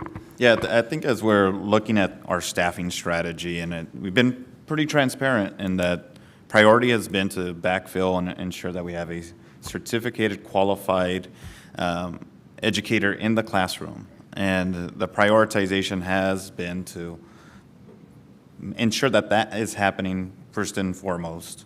The second piece is then also reinforcing that there are kind of intervention services, additional supports that the district has invested in, that then we prioritize as a kind of second-tier investment and at the school level. And then lastly, it's really thinking about more broadly, what are the kind of ongoing commitments that we're going to sustain as a district? And I think these are kind of the budget conversations that we're having now and heading into kind of the budget season, March to June, that will really kind of inform what our priorities are. I think this is why it's important to have a strategic plan, because a strategic plan would allow us to really kind of hone in on what are going to be the areas of investment that make the most sense for our schools, but also allow us to make the necessary adjustments to the budget that actually reflect those priorities. So, as I said, I think we've been pretty clear. Priority is ensuring that we have a qualified teacher in the classroom, that we have the support, staffing supports that are necessary to keep our schools clean, safe, and that's what we're going to continue to do. And that's what, when we talk about values-based budget, that's really what drives our decision-making in the months ahead as we're looking at, I would say, budget adjustments. I agree. A qualified teacher in every classroom is, number one. But then I've seen the great progress we're making with the different assistance that we get in PSAs and PSWs. And I mean, the kids are thriving, and it's going to be hard. It's going to be hard. Okay, thank you. It is, and I know the challenge, I'll let Mr. Hart chime in too, as we've discussed here a bunch, is just that, well, we got this big infusion of cash, it was all one-time dollars. And so I think what we heard Mr. Hart talk about, and this was some of Ms. Goldberg's questions too, is what's working and how can we then figure out what ongoing revenues we have to continue to support those expenditures as opposed to hiring with this one-time infusion only to let them go after. And that was one of the things I think Board Member Schmerelson that asked the question about how are we ensuring and how are we supporting schools to make decisions around effective investments at the school site. And one of the things that we're kind of building out is we've historically relied on a fiscal specialist to kind of help guide that conversation. What we're now doing is kind of creating more of a collaborative team that includes an expert from HR, an expert from the academic side. So it's a team that's actually supporting the school site. And this was envisioned early on as a kind of a school support network team, but it's more of a collaborative team. And the idea is that it's investments from different teams.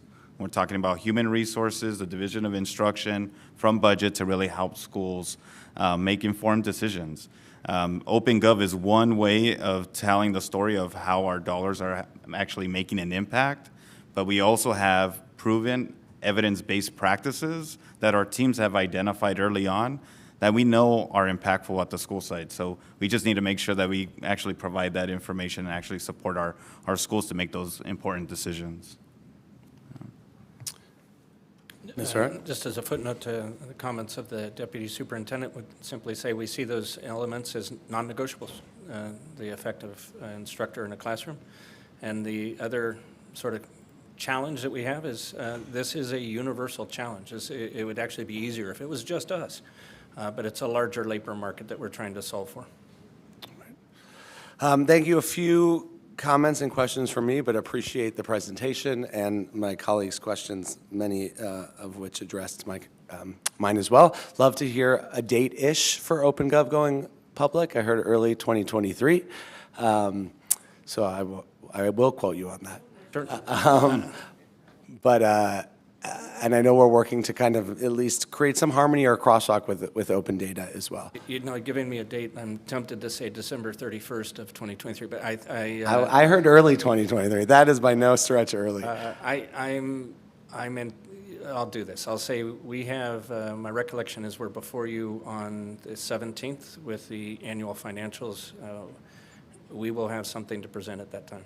Okay, looking forward to that. I want to note, it is hard to ask some questions without the full information or like this contextual piece that Ms. Gomez was just alluding to, but I appreciate the team for trying to bring this to the board for discussion as early as possible. And also, just because it came up in some of my colleagues' questions and comments, I look forward in the new year to presentations that I know we had asked about, but are still being developed around ESSER spending, around COVID relief dollars, around programmatic expenditures, and then really looking at how spending to actuals is going this year as opposed to last year, especially with these carryover conversations. I also know, because it came up, or I should say I anticipate an update on the Inflation Protection Fund, and my understanding is that to look at any expenditure out of that fund would require board action. We'll get clarity with OGC.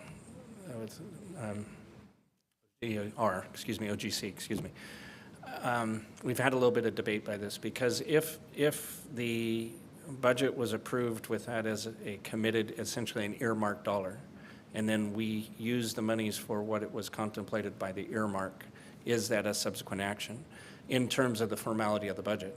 It's anticipated at $800 million, anything we would do to cause for a release of those dollars, that would be an action that the board would be involved in as well. So we will make sure that the I's are dotted and the T's are crossed, but it is not reinforce it. It'll either be used for the explicit purposes and the action that would cause for that release will be coming to the board, and it may be that we determine that you actually need to take a second action to cause for the release of those dollars in a technical way. That's the part where I'm not quite certain. Different states, different localities handle those things differently. Right, and my request would be to at least have a public presentation in front of the board. Board member, we're on the same page. My commitment to you is that it will not happen in the dark of night. We will communicate to you when that occurs. Right. And then just a few questions on the slide presentation. On slide, I think it's 5, but what is the LAO's estimate for the COLA for the 23-24 year? It is at this moment, I'm going to round numbers, 8.25%. I want to qualify that very quickly. To the extent it is greater than our forecast, and our forecast was around 5.5 or somewhere in that neighborhood is my recollection. Let me be very clear. That is a base driving number.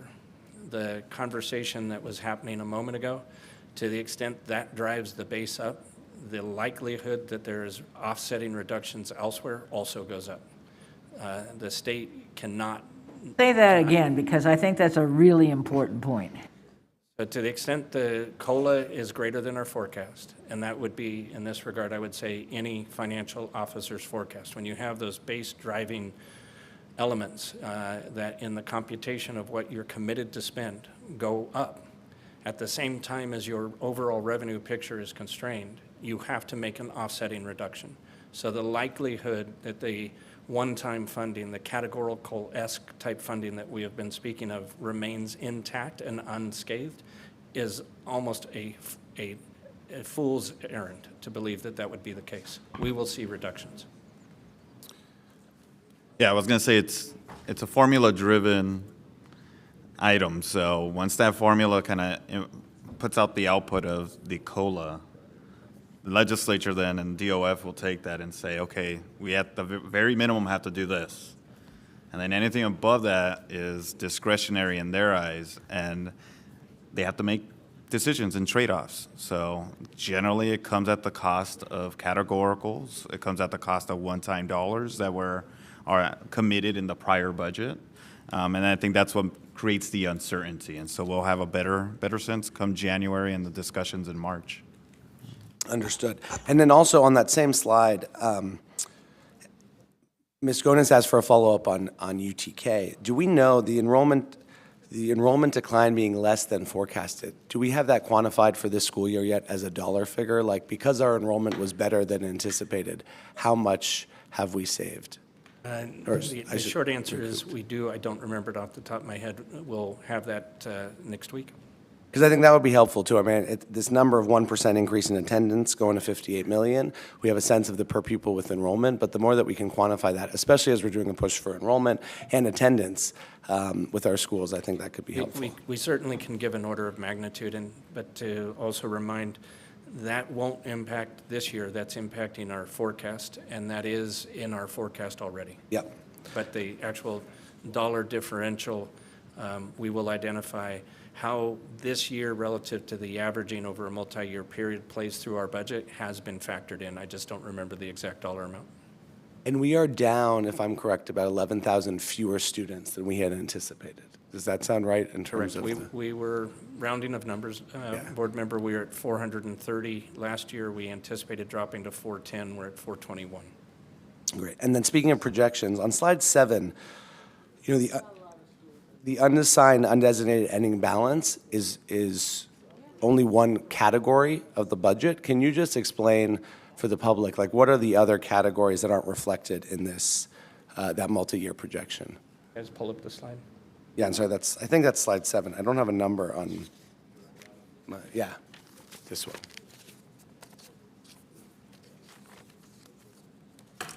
One moment, sir.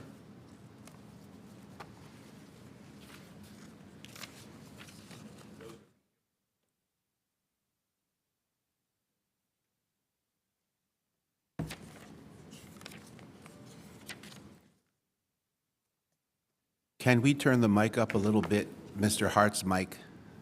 The sound, not you, the sound from your mic. Can we turn it up a little bit, whoever is controlling the sound? Nick, could you hold up the slide you were looking at? My slide 7 was the multi-year projection, but I think I've got a... Yeah, that one. Okay. Yeah, I mean, and that's the one we often see, but at the top, you know, it says unassigned, undesignated ending balance, and just, that is not our full budget. That is correct. So if you could explain what else accounts for the whole full budget, not, you know, not displayed in this chart. Sure. Two things. One, probably the easiest way to do that is to ask you to flip to, I think it was in your deck, slide 11, on my deck it's 11. Yes, sir. Thank you. So you see there what is called the non-spendable, restricted, committed, assigned, and unassigned. What I think is the most direct way for us to do this is to actually create a slide to this question, and if I can beg off, and we'll just have that for you on. Yeah, that would be helpful, because what I'm getting at is, like, how does that chart or that graph on slide 7 change if you incorporate those other categories? It will change, but it's important to recognize that when you add those in, you're adding in those categories that are on the slide that is now projected. Right. And the critical element is to say undesignated, unassigned can be thought of as discretionary. Everything else in those other accounts is not discretionary. Now, it may be at your discretion, or it may be an external party who's dictating that, but it is not free and clear. So, for instance, the committed, we could say, oh, well, you put $422 million in for an OPEB commitment in future years. We want you to unwind that. Would I think that's prudent? No. Could you? Yes. So you'll follow up with that slide for the board? We will. Just going forward, so if we go, I guess if that was my slide 7, this would be my slide 8, but the factors not reflected. Yes, sir. You've already alluded to this in your presentation and also into some questions, but I want to just ask a few follow-ups, because it's kind of the slide that says, like, discount all of this entire presentation because it could all be blown up by one factor or another. And so the future changes in compensation, I think that is somewhat self-explanatory. Additional contributions to LSI. Can you remind us what LSI is and what that That is our self-insurance fund for the curing of liabilities that the Mr. district. Hart, I'm sorry to incurs. interrupt. Can I beg you to just speak a little bit closer? We've turned them all up, but if we turn them too high, everyone hears too loud. So if you go a little bit closer, a little bit louder, we'll be good. Thank you, sir. Thank you. So it is essentially our self-insurance. It is the pool of dollars that we set aside for liabilities for which there is no insurance or the insurance has a cap. So in this regard, an example would be sexual abuse and molestation type instances is probably the easiest one to flag. It is the instance that caused for a change in our beginning fund balance for this year because of how the accounting rules and the change in state law required us to recognize those instances as distasteful and what have you as they are. We had to book those into the prior year. Because of the state law allowing for the issuance or the submittal of additional claims through the end of the current calendar year, it is possible that cases may come in between December 16th and December 31st that would then impact the fund balance for this year. The point being is when an entity, in this instance the district, is made aware and you have yet to close your books, regardless of when they occurred in the past, that then open fiscal period has to absorb those costs. That's an example, and the costs associated with those on a per case basis are material.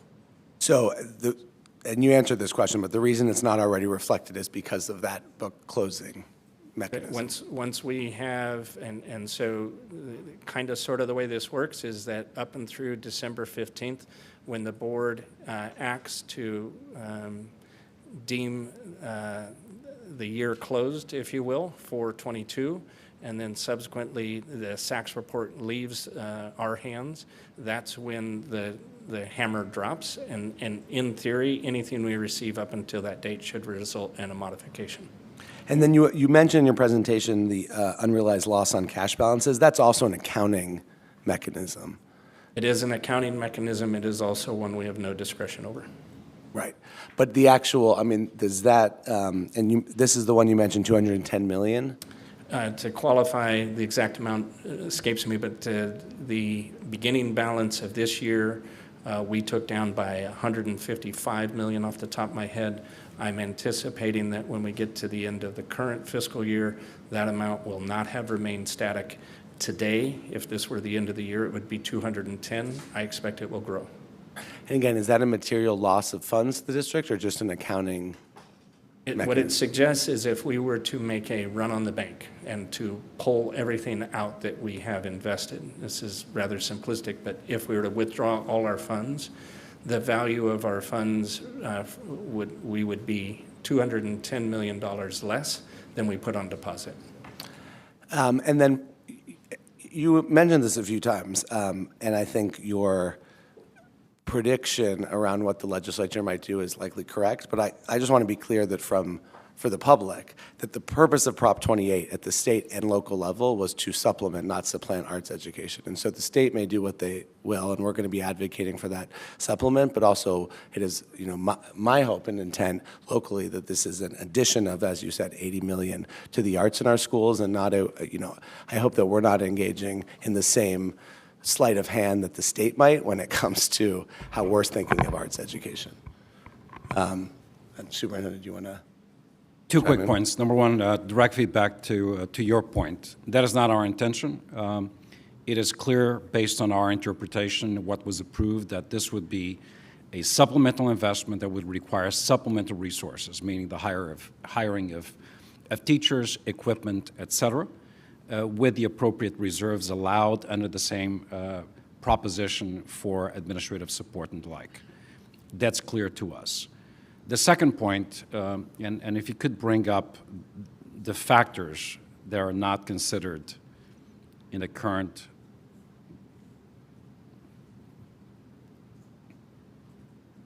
that list is by and large, it reflects by and large elements that we have absolute certainty about or absolute uncertainty about. For example, we know Prop 28 was approved. but we do not know what will be reflected in the state's January proposed budget. But there are some additional elements. So, you know, we have presented that we have this massive FEMA reimbursement before the federal government. There will be. That's hundreds of millions of dollars. The problem there, and that's why we're not including it, is you know how sluggish the federal government is. Hold your breath. Yeah, that could be next year or next decade. It will come at some point, but it's not going to be immediate. So we ought not be in a position of providing false hope or false immediate hope on the basis of revenues that may come our way, but not for a number of years. So it's not, I just don't want anybody walking away from here and say, well, that was an extensive and all-inclusive list of factors. There are other factors, but those factors probably are not as relevant on the basis of the potential timing that those dollars would be actively available to us. And then I think the final two on this list are, again, self-explanatory: potential impact of an economic downturn and the proposed budget. The capital planning and the cybersecurity investment, I think the latter of the two we know is in response to September cyber attack. But in terms of a timeline of when we might see a little more on those investments and on the capital planning piece? Very good question. So we promised the board a final report, which will be provided in a privileged format, considering the sensitivity of these matters. You are literally weeks away from receiving that report with a preliminary budget allocation specific to the assets, systems, and personnel that are recommended by that report. So this will be it will be a financial hit for this fiscal year and possibly the first quarter of next fiscal year. Understood. Thank you. Two final questions for me. The salary and benefit savings due to vacant positions, it would be helpful to know how many of those are positions we are still actively hiring for versus those which we are going to close, potentially as part of the reorg and the efficiency savings. I don't know if you have that close to hand, but understanding, you know, if we're looking for a PSW at a school and we hire that person tomorrow, well, then that savings now we've expended versus the position that we're closing going forward. I'd like to offer clarification. Those savings that we're showing at this moment in time, or what we would be showing, are just through year to date. So again, when we say that we're not speculating, so if that position were to get filled tomorrow, fine. In measure, we do some big bucket assumptions based on historical trend of our underspend. But on an individualized position basis, we're a big enough organization that we're not, if you will, preemptively sucking the dollars out of the system.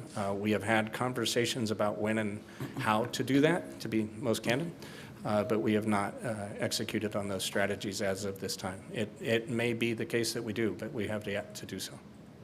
And if I may, important question. I want to be very clear so that nobody misunderstands what we have done.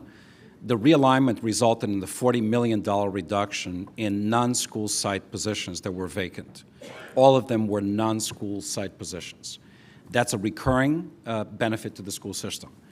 The realignment did not touch a single position that's currently funded, vacant or not, at a school. And at this point, we are not envisioning any movements that would result in that type of activity.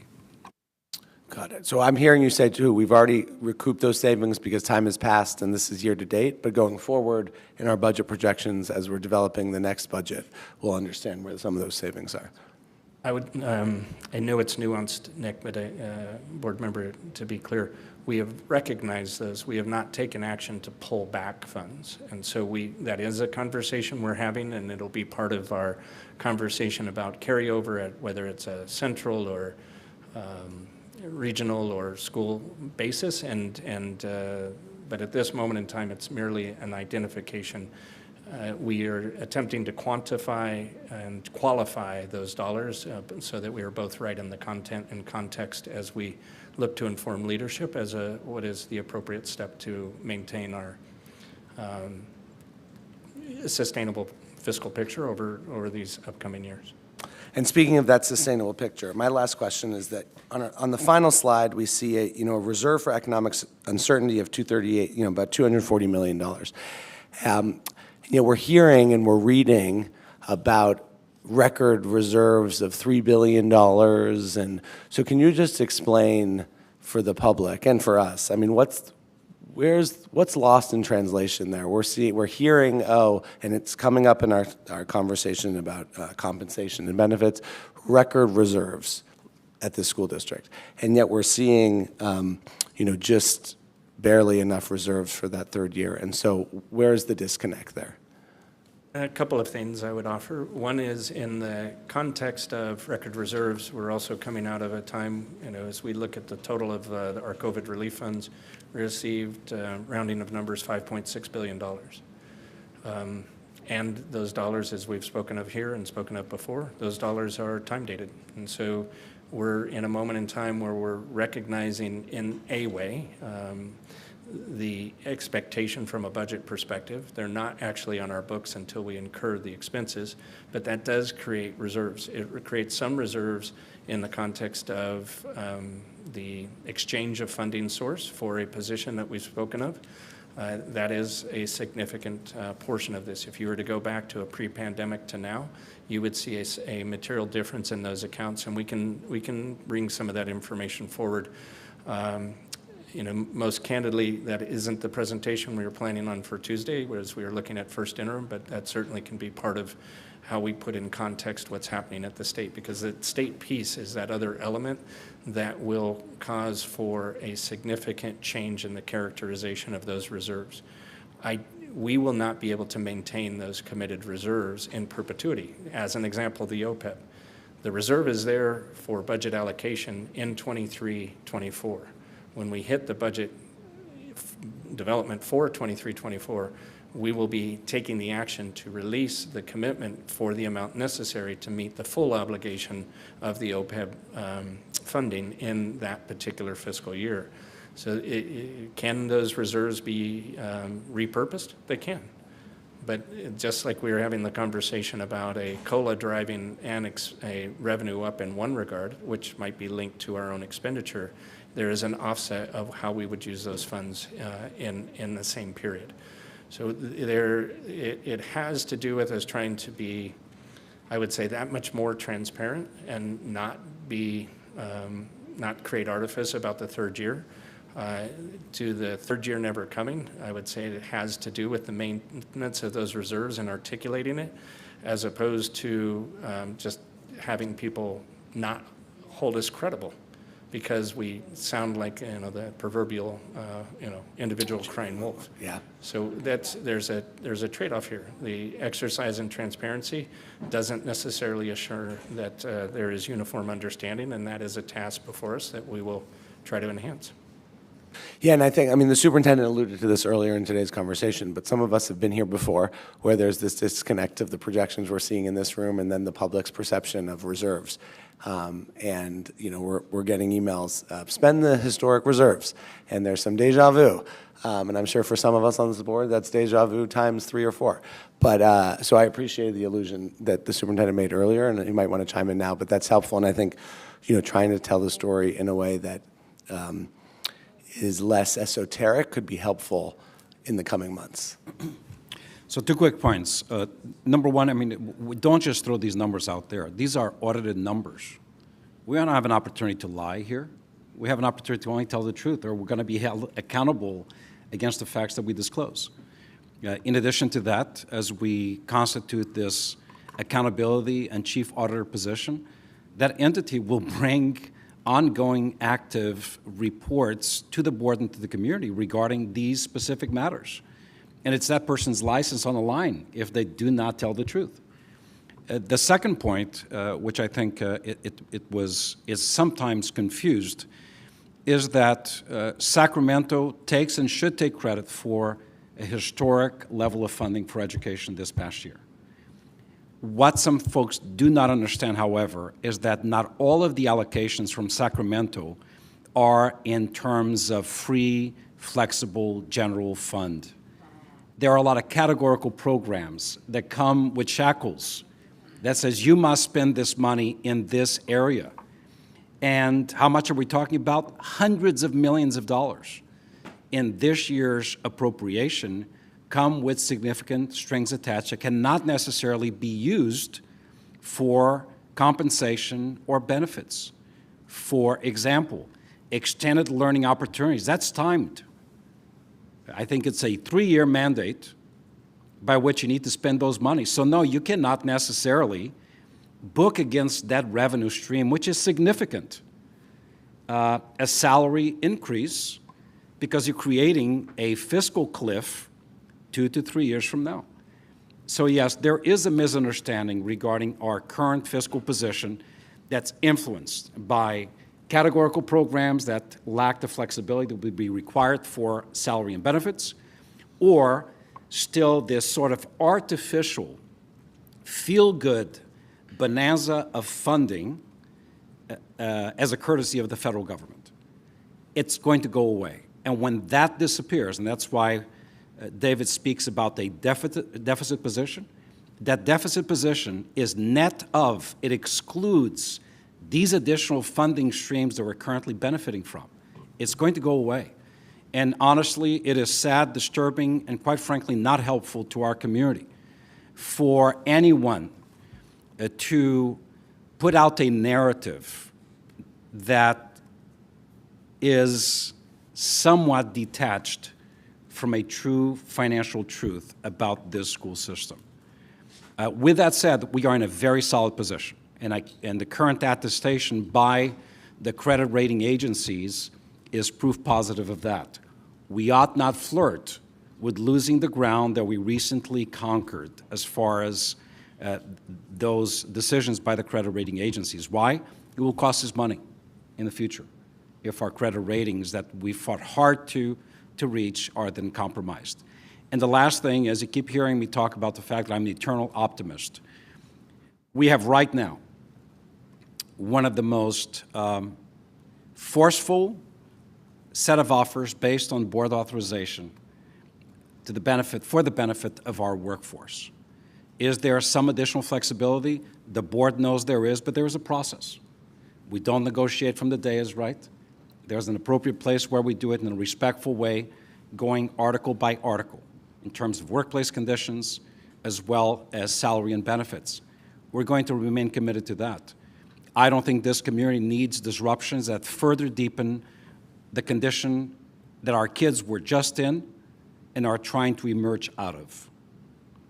And I think there's a way of respectfully, transparently, to engage in a process that honors the great contributions of our workforce, but also prioritizes the needs of our kids without sacrificing the financial position of this district in a very truthful fashion and manner.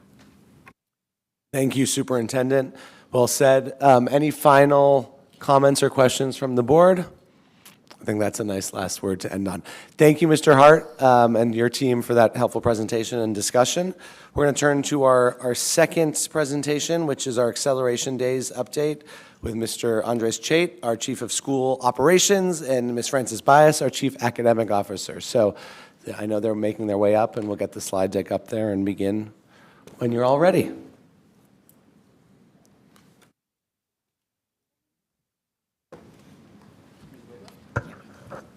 Good morning, esteemed Board of Education, Superintendent Carvalho, Monica Garcia. Congratulations on your 16 years of tenure in the Board of Education. I'm wearing these pins in honor of your leadership and all that you have done for LAUSD. Today we're here to present on Acceleration Days, and Andres Chait will be our co-presenter, so I'm going to hand it off to him.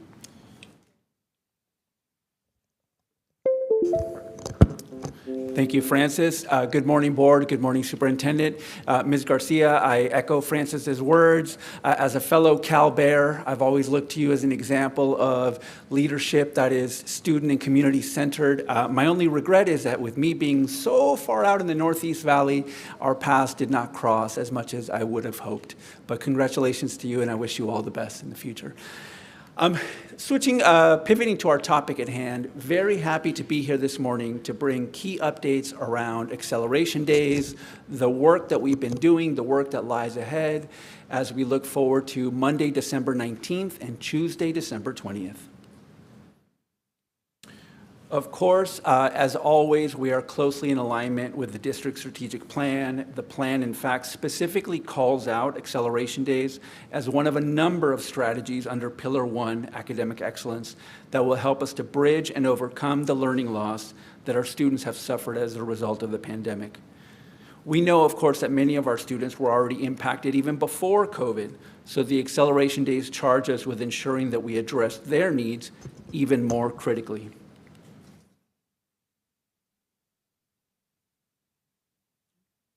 Just some key background pieces. Both during and immediately after the pandemic, district staff at all levels has spent months strategizing and implementing various interventions and programs. I call that out because I want to make it extra clear that, again, Acceleration Days are a critical strategy in our portfolio, but they are not a standalone. They are one in a series of.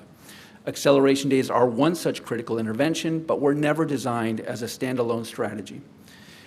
Good faith efforts, and I know that Superintendent has spoken on this very succinctly before, good faith efforts were made to engage critical partners around the planning and delivery of Acceleration Days. Once the original calendar model for Acceleration Days was not possible, we quickly pivoted to another viable option. These days, I want to mark, are still at a critical juncture of the school year, at the beginning of winter and spring break. The reason that we know these are critical junctures is because historically, these are times when our schools have already hosted these kinds of programs. Many of our schools host winter credit recovery and spring programs. Just a quick overview. In total, students who register for all 4 Acceleration Days will receive up to 32 hours of additional intervention and enrichment as appropriate based on each student's need. Teachers will have key opportunities to work with students in small group settings to provide this targeted support. The magic here is not necessarily just in having teaching staff and students on campus, it's having the regularly assigned teacher work with their regularly assigned students. While these days are open for all, we have been deliberate and thoughtful about inviting our students who could most benefit, of course.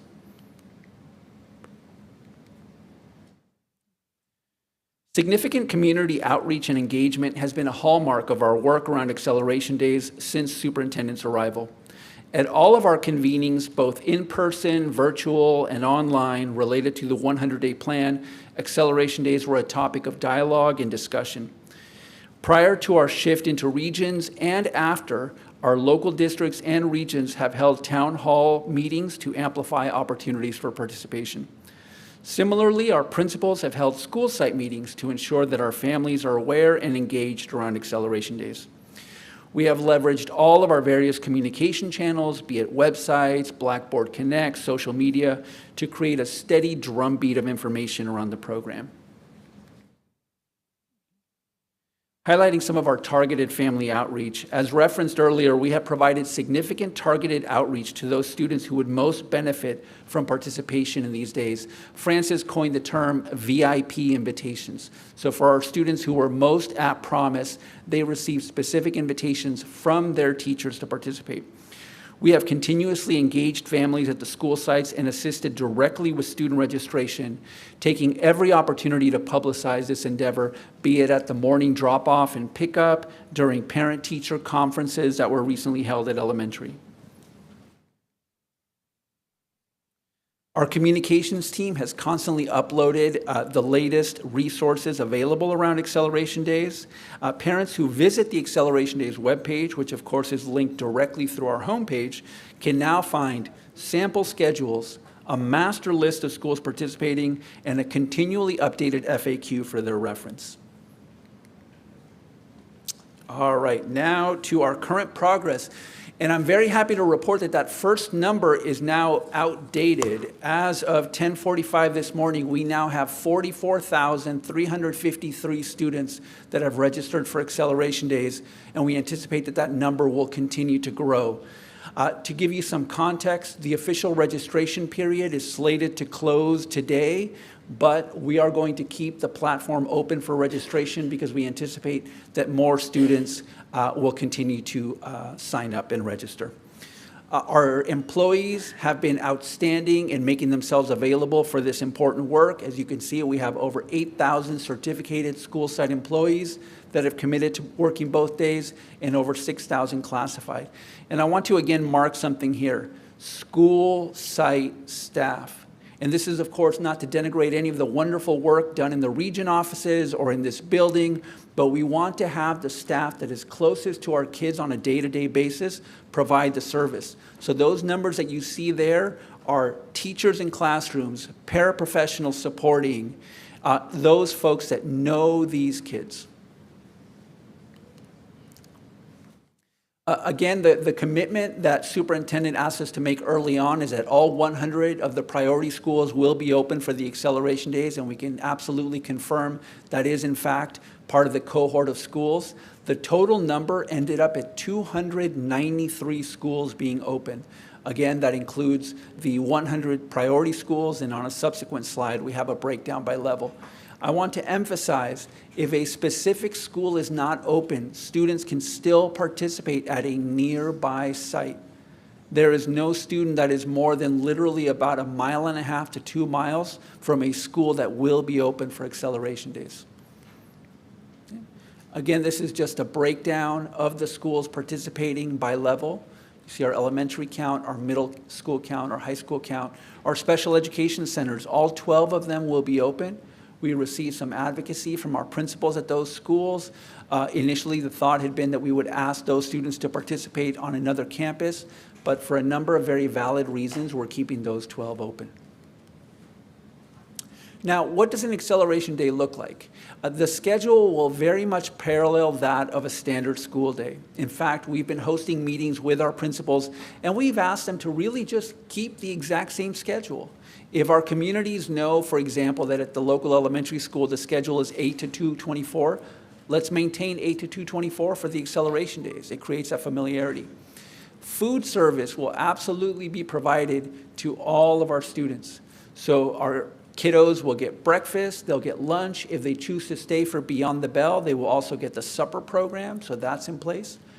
And then speaking of Beyond the Bell, that service will be available for all students, including the first question that we get, and this is something near and dear to me as a parent of young kiddos, and I know Board President Gones can relate, will they accept kindergarten students? And the answer is yes, kindergarten students can stay in Beyond the Bell for the Acceleration Day program. Okay? So that is available. There is a very small subset, about 10 schools that will not have Beyond the Bell. They're all high schools, and we're working actively with those schools to see how we can further support. And lastly, the transportation piece.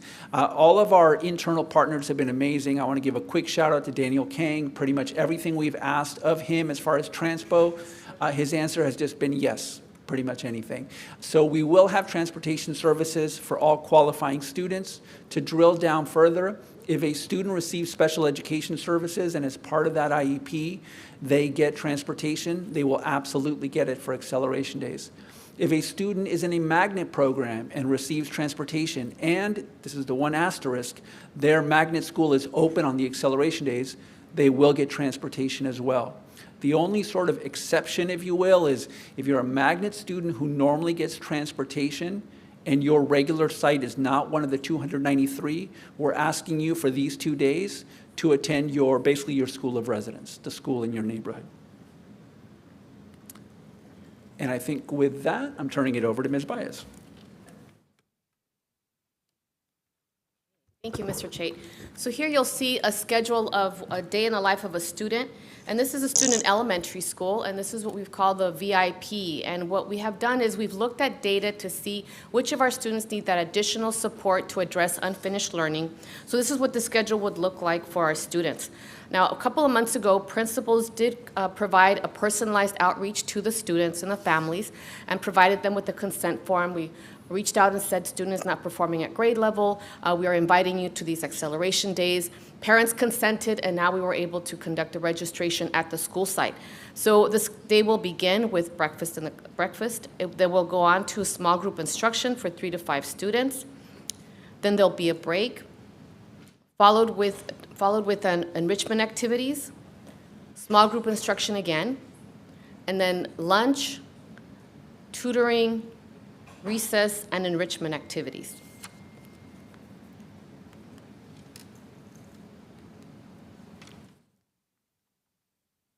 For our students who are at grade level, we will provide them with activities related to literacy, to dance, also some enrichment activities such as design a toy challenge, 3-act math task, discovery education. Discovery education provides a plethora of resources and videos that helps the teacher with front-loading, presenting content, and then the teacher deepens the understanding of the student.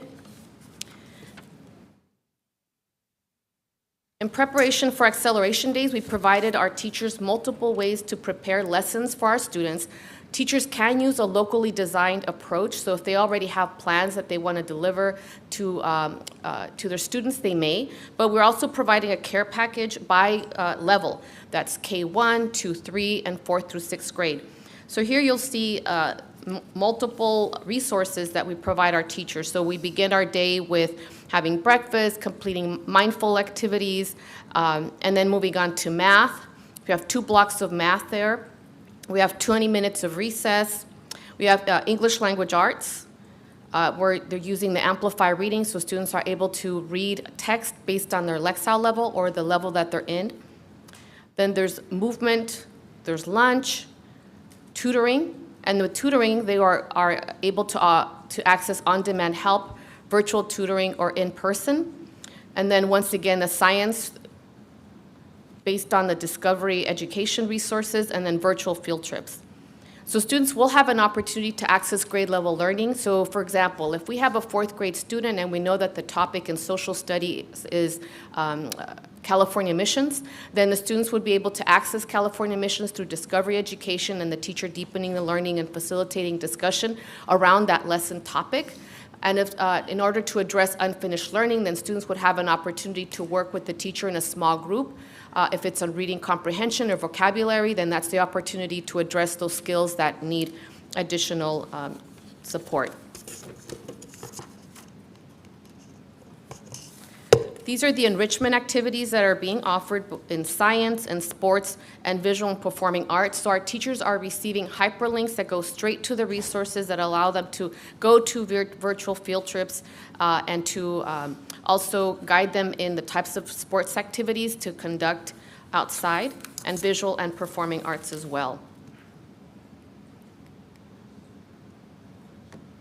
Additional enrichment activities here now in digital learning, literacy, tutoring, and math, and these are all connected to our strategic plan and our priorities and pillars.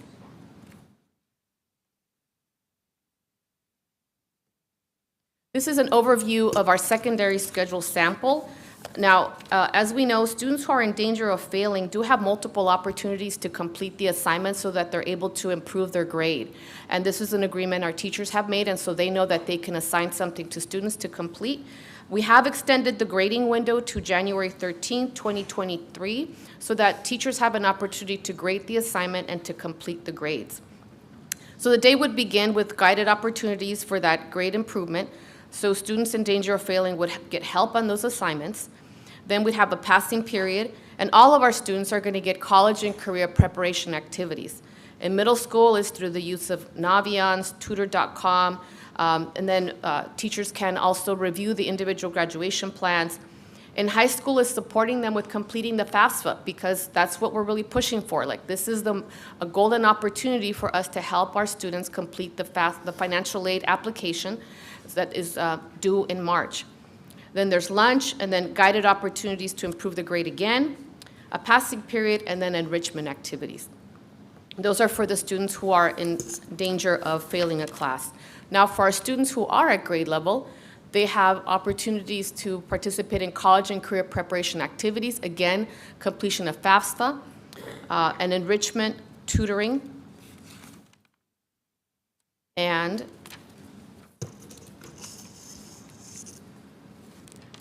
these are some of the resources that we'll provide for those guided opportunities to improve their grades with academic course extension, completion of standards-based assignments, college and career readiness, and tutoring. So we will be enlisting the support of tutor.com, PaperCO, our virtual tutors, our face-to-face tutors during these acceleration days as well, and assign them to the sites that have been selected.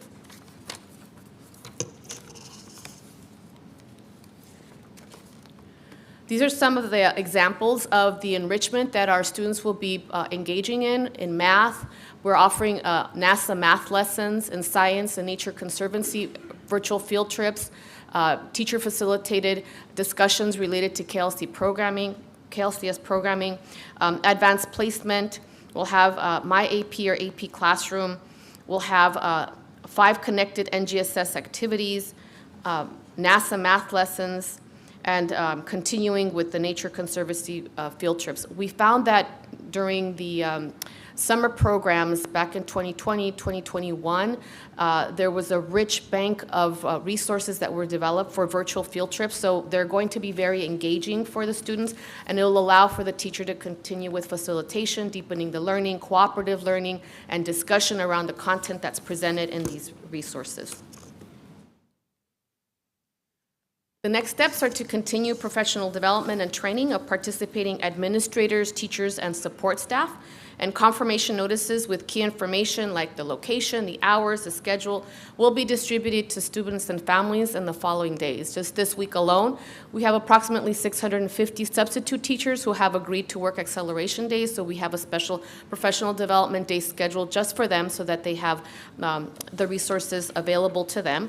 And all of these materials are also available for our students with special needs with an IEP, because they are also part of the group that will be participating. It's just a matter of the teacher being able to facilitate the learning at the level of the student.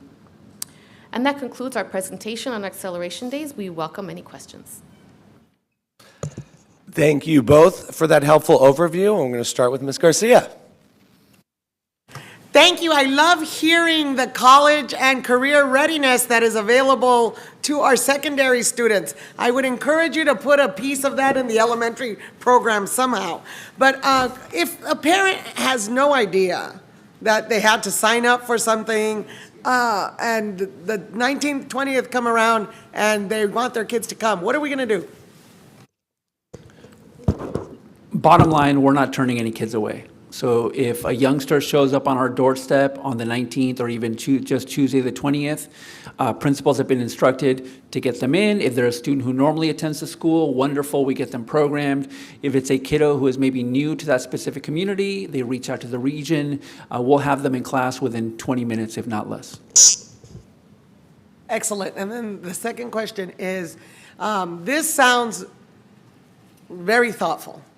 What is our biggest vulnerability in being able to provide those 32 hours that we are hoping to get to the kids who sign up?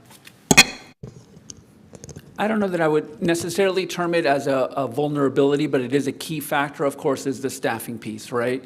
Having the staff available, you know, Francis mentioned, for example, for our students with disabilities, we want to ideally have them with the teacher that they have for the regular 180 days. So I think that's probably the key factor in a number of. Thank you, Ms. Garcia. We'll go this way. Ms. Goldberg. The most common question I am getting is, okay, I send my kid on Monday and Tuesday. They do some work. Will the teacher change the grade?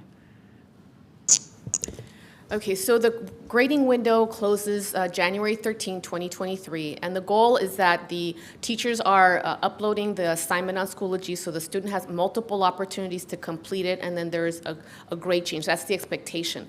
Now, the teacher that will be there for acceleration days will be required to support the students and helping them meet the grade level, meet the C, so that when the reporting period closes, they're able to improve their grade. Yes, I've had the parents. I had a community meeting earlier this week and on Monday, and the parents weren't going to send their kids from this high school to these days because they didn't know that the grade could change. Oh, okay. Well, we have been communicating that. Actually, our Okay. principals personally invited the students who were not at grade level in K through 6, and for those who were in danger of failing, received a personalized outreach. We actually received a consent form back at the school site, and that's when we began a new registration that the principals could enter onto a new platform. Okay, I just think anything we can do to let the secondary folks know that they can change a grade or prevent a fail will increase the number of students who want to attend, because a number of the parents that I was there with said, well, now my kid will go. Great. Well, a couple more things that we've done. On Friday, we did send out an inter-office correspondence informing the field about the grade extension. And also today, we're actually holding 4 regional meetings for our principals so that all of our principals in LA Unified are familiar with the structure and the criteria for participation, which is everybody, but that VIP about ensuring that students that are in danger of failing participate. And so that they can also message this out to our families and communities, and we'll all have the same common message. Thank you very much. Thank you, Ms. Goldberg. Ms. Gomez. Thank you both for the presentation. I really appreciate the level of detail, including seeing the schedules. I think for families, it'll be really helpful to paint a picture of what those days will look like. Just a couple of questions for me. On the kind of contingency plans, I appreciate Ms. Garcia's question. Do we have plans for students who might show up at their home school when their home school isn't actually an acceleration site? So, short answer, yes. At every school where that is not open, one, we're going to post posters, signs that specifically say, you know, we're closed, but please proceed to school XYZ. That's number one. Number two, in anticipation of the days, the schools are sending out the Blackboard Connect messages, friendly reminders to parents, we're not open, but please go to school X if you'd like to participate. And lastly, we're going to ask our regional folks, something we've done in the past, basically just have the teams out and about so that if perchance they see a student who is at a fence line and there's no one else there, they can engage the student and get them to the right school. Thank you. And then of the students who have registered, and it's great to hear the new 44,000 number, do we have a sense of the breakdown between those who are specifically for intervention versus those who are for enrichment? We don't have that number, but what we do have is this. Initially, we surveyed folks through Blackboard Connect. That went to every single family. I think by the time the Blackboard Connect survey closed, we landed at approximately 28,000 students. So since then, we've registered about another 16,000. The majority of those were done at the school level. So I would probably posit that the majority of those students are students who need the intervention service. Great. And then on the schedules, are the students and families self-selecting which program they would be in, or is the school making the determination about where they're placed? All of our students will have an opportunity to engage in academic activities as well as enrichment. So if you notice, the students that were our VIP had the enrichment, they had grade level learning, but then small group instruction. And the students that are at grade level had an opportunity for enrichment and additional activities that are academically engaging, but not necessarily small group instruction and literacy or numeracy, which is the main content that we're looking at. So they're gonna look they're the same but slightly different, so there won't be like a model that the parent selects. We've already thought through all of those details for the students and the teachers. Okay. And then in terms of students who qualify for special education services, I know that this is a question I've certainly gotten. Can you speak to what services will be provided both at the 293 campuses and then also at our special education centers? Yeah, so the students will be provided a similar schedule, and what we're asking our teachers to engage in with the students is to support with their goals. So any goal in the IEP that they're not meeting, that's what they're going to be working on when they go to their receiving school or to the school that's hosting the program. And so that's where that communication will be important for teachers to prepare those lessons for the students. If it's not the teacher of record, if it's a different teacher teaching those students, that they have that particular goal that they're working on with the students. So it's all depending on their goals. And also, this is kind of similar to the transportation piece. Let's say, as an example, that a student would normally have an NPA BII service. We're working closely with Division of Special Education so that those same services would be in place for the 2 acceleration days. Yeah, I think that's important, including the transportation piece. And then, this is the first iteration of the acceleration days. I was just curious in terms of evaluating and improving our practice moving forward. What review process is in place? How will we evaluate the success of these days? I'll take that. Important question. Just like we mentioned earlier, everything we do, everything we will do, every single investment will be followed by an analysis of impact. The acceleration days will be no different. So obviously there is a time stretch between the first 2 days in December and then the second set of days in April that affords us not only an opportunity to analyze impact, but actually to retool and recalibrate the approach should there be the need to do so. It's the first time we do it. So yes, we will analyze impact and to the extent necessary, and I'm sure there will be opportunities for recalibration, whether it's transportation, whether it's a more effective way of delivering services for students with disabilities, whether it is expansion of into additional schools. We will look at everything and improve it going into the second set of days in April. Thank you. And just last piece, note of gratitude for me. I think that often when we think about enrichment and intervention, they're like two polarities, but I think it's really important that the intervention we provide is enriching and engaging. And so I just wanted to appreciate that, that's been integrated for the students who are on that intervention track. Because, rote instruction probably didn't work for them the first time, and so making it more engaging and joyful will hopefully accelerate their learning even more. So just appreciate that. Ditto to that. Mr. Schmerelson. Yes, great work. My goodness, so detailed. It's really wonderful. So if a student decides, for whatever reason, is not well on one or two of the original days, and they've already been pre-registered, right? The school knows. Should that parent call the school and say, my child will not be coming today, he's not well? Or do they need to notify the school just to make sure that you're not looking for the student?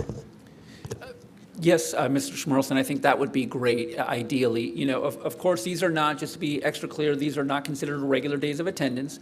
We will, of course, have a system for tracking which students are participating, but certainly if a family knows in advance that the child is no longer able to participate for any number of reasons, it's best if they let us know. This is a courtesy. Yes. Yeah, I appreciate that. Another thing, I'm hoping, thinking as a principal, that there are enough campus aides at these schools, there are enough classroom aides at these schools so that the kids can get absolutely everything they need at this special time. So hopefully there'll be enough campus aides and supervision. That's important to me. Thank you. Thank you very much. I'm looking forward to this. Thank you. Thank you, Mr. Schmerelson. Mr. Shin. Thank you for all this information. So as part of AB 469, all the students, or at least seniors, have to fill the FAFSA, the CADA, or the opt-out form. Is that correct? Yes, that is correct. So will the same people helping students fill out the FAFSA also be trained in the DREAM Act application? Absolutely. That's part of the professional development. I'm glad you brought that up so that we can emphasize that for those teachers that are participating. Thank you for that reminder. And then, so we're doing IGP meetings for middle schools and high schoolers. I know that as part of the strategic plan, we have an IGP redevelopment. Do you know if the new IGP will be available by the spring acceleration days? I will get back to you on that. I'm not sure, but that's a very good question. And then the last thing, because Mr. Chait, you mentioned that we're tracking attendance for these days. Is there procedures in place for tracking the achievement outcomes for the students that do attend and comparing them to the students that didn't? Well, we know that this is the acceleration days is one of many different approaches to eliminate opportunity gap, right? So these 2 days, we cannot really draw a causal relationship between these 2 days and academic achievement in the long run. However, we can look overall to see how students performed, but I think we can't draw a causal relationship on those 2 days and academic achievement. That would be quite a stretch, but there's definitely ways that we're going to analyze this, and we're going to engage with other offices and divisions that will help us to really analyze the benefits of this, of the acceleration days to our students. Thank you very much. Great, thank you, Mr. Shin. Great questions, per usual. And Thank you. You know, as has been said, this is in some ways a matter of first impression, so really appreciate all the departments who are working hard on this, and 44,353 students and counting is promising. You know, I know, so there's one element of our our population that may not be aware, and so thank you for addressing what happens if they show up, how are we doing that. I think there's another element for whom they know these days are happening because there has been a lot of communication, but they don't necessarily know what these days look like. And so, you know, this I think was one of the first public presentations we've done, but I'm hoping we'll continue sharing that with parents. I mean, I've gotten some questions from parents, you know, should my student come? And, you know, I've been deferring back to the school site. But I know we have these multiple tracks, and as Ms. Gomez said, I like that they're integrated, so it's not just a punishment for kids who are behind. But, you know, for a parent who calls one of our offices and says, hey, I'm getting all these text messages and emails and robocalls, should I send my student? Like, what are our answers? I must definitely say, please send your child to school on those 2 days. It's a nice structured approach for students to be engaged the entire day. They're safe. They're engaging with other students, so that collaboration, that discussion, that cooperative learning becomes richer for everyone involved. So it's definitely a big yes, because it's structured, it's healthy, they're safe, and I really recommend that they attend just for the benefit of all of the students participating, and especially the students who are on the fence about going. They won't regret it. And then Ms. Gomez asked something similar, but do we know, like, so the 100 focus schools that are open, do we have a breakdown yet of student participation at those schools? So in essence, I mean, it would be great, as you just alluded to, for every student to go, but for the students who we're targeting, do we have a sense yet of what percentage of the targeted students have signed up? We have counts per school, of course, so we know how many students have signed up from each one. We're going to have to drill down a little bit further to get the targeted counts within the focus schools. Yeah, because a little bit on the the program evaluation of did this work in terms of moving the needle. I'd be curious too, when we look at these days in the spring, you know, if only 10% of the students identified as in need of intervention are showing up, what are we doing differently in terms of outreach, targeting, geographic location, et cetera? And then there's an overview of the schedule here, but how much instructional differentiation is being planned? If I'm a teacher and I'm showing up and I'm going to get when am I going to get my roster, and what level of detail is it going to say about each student? They'll be getting their roster the beginning of next week. We're doing all of the classroom assignments this week, and as we're meeting with principals every week, we're providing that next step piece. And so they'll be receiving the list of students, and we know that in K-1, for the most part, our students are struggling with foundational reading skills. So a lot of the resources that we identified were addressing the foundational reading skills. So we have data by grade level on the areas that need more, that need improvement. So we've been selecting and identifying the resources accordingly. So teachers will also get an overview of student performance, so they can understand the needs of the students that they're receiving. I know that that's been a big ask. Teachers want to know where they are, what level, but in looking at the data overall, we know that, for example, K-1 is foundational, and we know in numeracy, it's number sense is one of the areas that we need to improve. So just looking at the balcony and looking at all of the data overall, that's how we selected the resources. But I know teachers still want to know. Teachers want to know the level of performance that they're getting in their classrooms. So we're also working on providing that to them.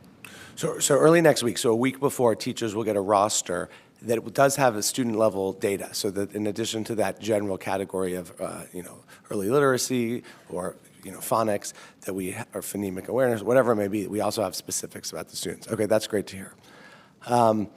And you answered the question around transportation, but just to clarify, so if you're a magnet student and your particular school is not open, we won't have transportation to the nearest school in that coast.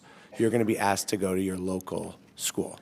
Yes, that's correct. Okay, that's helpful, because I was at a school, I believe on Thursday or Friday, where the principal, a middle school, it's a magnet school, has a lot of students that travel, and had that question. So I don't know if that's been communicated. Maybe in those intervening days it's been communicated to schools. Do we have a sense yet? I mean, I know it's a moving target based on student participation, but how much these 2 days are costing the district? Yeah, we wouldn't have those numbers. Okay, so maybe Superintendent, when we obviously it'll be a conversation we continue, but would love to know, based, the projected cost initially was these percentage, student attendance was going to be higher, so the adjusted cost, when that's available, it would be helpful to understand. Thank you for asking the question. I was actually planning on making a comment specific to the type of investment. Obviously, when we first strategized around these acceleration days, the price tag was estimated to be around $123 million. That was inclusive, however, not only of the 4 acceleration days, but also of the preceding professional development days for the entire workforce. Let us not forget that. That consumed roughly $58 million of the 123. Obviously, with days falling outside of a regular school week as they were initially scheduled, which would have obviously naturally resulted in a higher level of student attendance because of where they were located. But now that they are outside, they are during the winter break and spring break, we have pivoted. This is the second best alternative to the best possible option. We recognize that. With that will come a lesser level of budgetary impact. We will quantify that precisely for you, and then we'll make decisions as to the reallocation of those resources. Let us not forget that we are utilizing one-time money. These are ESSER dollars, specifically made available for this type of acceleration. So the recouping of unused dollars cannot be reallocated in a recurring fashion for the benefit of the workforce or other means. Helpful, thank you. On the transportation piece, and then I'll go around if there are other questions. This is a conversation, Superintendent, I'd like to have for our normal school year, but maybe particularly for these days, given the impacted attendance, is are we considering that if we have capacity on any of those magnet buses or for students with disabilities, that a non-magnet student might be able to hop on if their school, given that not every school is open for these days, even a mile or two can be difficult for students to get to. Is there any conversation, and I assume it's a tough lift for the next 2 weeks, but going forward, I see our buses driving around in the morning that aren't full, and I'd love to find a way to get maybe quote-unquote non-eligible students onto our buses in the future. That's not something we had contemplated up until this point. Obviously, a lot of it is driven by the number of bus drivers that are willing to assist with this endeavor because they are also off track on those days for the most part. Yeah, so maybe a conversation for the regular school year going forward is just filling that bus capacity. Ms. Goldberg. Just one statement, actually. A number of parents have called me and said, gee, how is safety going to be at my high school? And I reminded them, because I knew the particular school, that there are only going to be 400 kids instead of 3,500, so that the safety issues are really not a big issue in this particular situation, though there will still be safety people there and there will still be people looking after those concerns. But a school is a very different place if it has 500 kids or 4,500 kids. And so I reassured them. But I think that's one question that did come up at some of the secondary schools, is what kind of safety will be available. Like you referenced, Board Member Goldberg, obviously the fact that there are fewer kids on campus makes a big difference. And again, I want to emphasize that we're making every effort to have the regular staff at those campuses. In other words, they already have the interactions with the students. They know their population, so to speak. Thank you. Mr. Schmerelson. Yes, but Jackie, I have a little different take on that. School safety and school health are very, very important to me. And are we assured that there'll be a nurse at the school? Do we know that? We are working closely with district nursing to make every effort to have a nurse at every school. That said, again, it depends on how many nurses are available to work.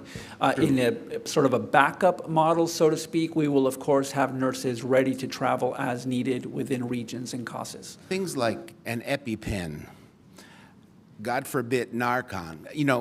People need to know where it is in the school and be able to use it. That's the important thing. Also, remember the old days of summer school. The old days of summer school, you need to know an emergency number for each kid. Will that be coming along with their academic standing? As part of the roster, the receiving schools will receive all of the emergency contact information. The teacher's going to get a sheet. Yes, sir. And both the teacher and the administrator will have it. Excellent. Okay, good. Thank you. Great. Well, I wouldn't even say final. We are kind of filibustering a little bit to fill time until our time's certain. So I have a couple more questions, but yes, Superintendent. Thank you, sir. My comments are not to avoid or delay a vote. Look, I want to be very, very clear. I made a promise to this community, to this board, to our workforce, to the parents in Los Angeles that we were going to do honest, honorable work of direct benefit to kids. We realize and recognize the challenges that we have faced in standing up these acceleration days. They have been characterized as all kinds of things that they're not. Is it going to be perfect? No. Are we allowing the possibility of perfect to hinder our ability to deliver on something good? Absolutely not.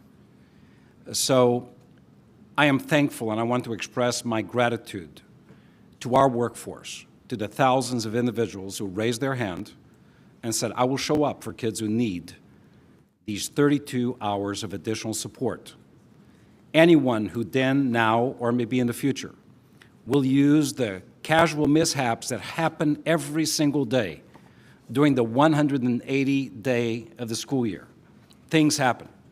I have no doubt that some individuals, to try to undermine or cast a shadow of doubt over the possibility of these acceleration days, will augment what ordinarily happens as extremely unusual. That's not the case. We have an opportunity and a professional and moral responsibility to all that we can to assist our students. And this is one of many strategies that we are employing, one that we cannot squander. So I really want to thank teachers, teacher aides, paraprofessionals, bus drivers, our administrators, principals, assistant principals, cafeteria workers, campus aides, every single person who believes in a possibility and may be with a certain degree of inconvenience. As I said, they will show up, they will stand up, they will speak up for our kids. What else would we do? We're an educational institution. What better investment is there than opening the school door and welcoming kids in? It is truly disappointing that when we began this conversation, the possibility of these days was described as wasteful. In my book, in my world, as a teacher, a school day for kids will never be a waste. It is the best investment we can make. So I want to thank the board for your patience and your courage in navigating what has been a somewhat difficult narrative. We are prepared, we are buttoned up. I will be teaching on the 19th and the 20th. I will be teaching on the 19th and the 20th, because I cannot think of anything of greater value to disrupt my winter break than being in a classroom in Los Angeles Unified. Thank you very much. Thank you. Well, it seems like my questions, I feel like that's another good note to end on. So, and asking for a friend, Superintendent, but what school might you be at on this? No. Thank you all. I guess I do, just on the piece, gratitude for our employees, echoed, I know, by this board. So thank you. Two final questions. If a parent or student wants to sign up for one of the 2 days, is that feasible? Yes. And then I think I don't know if this question was answered, but maybe it was, and I didn't understand the answer, but the 2 tracks, enrichment or intervention, is that student-directed or school-directed? As I sign up, am I being put in a track or am I choosing? Yeah, you're already going to be enrolled in those programs. And they're both going to be very similar, but one will have more intensity and frequency of the small group instruction to address the needs of the students who are not at grade level. So they won't select, they will already be assigned in a course. Understood. Any final questions or comments? Ms. Garcia. So we didn't, Superintendent, I love your leading by example. It's inspiring. I wonder if the budget presentation that the public will see next week will see acceleration days for next year or the expansion of them, perhaps.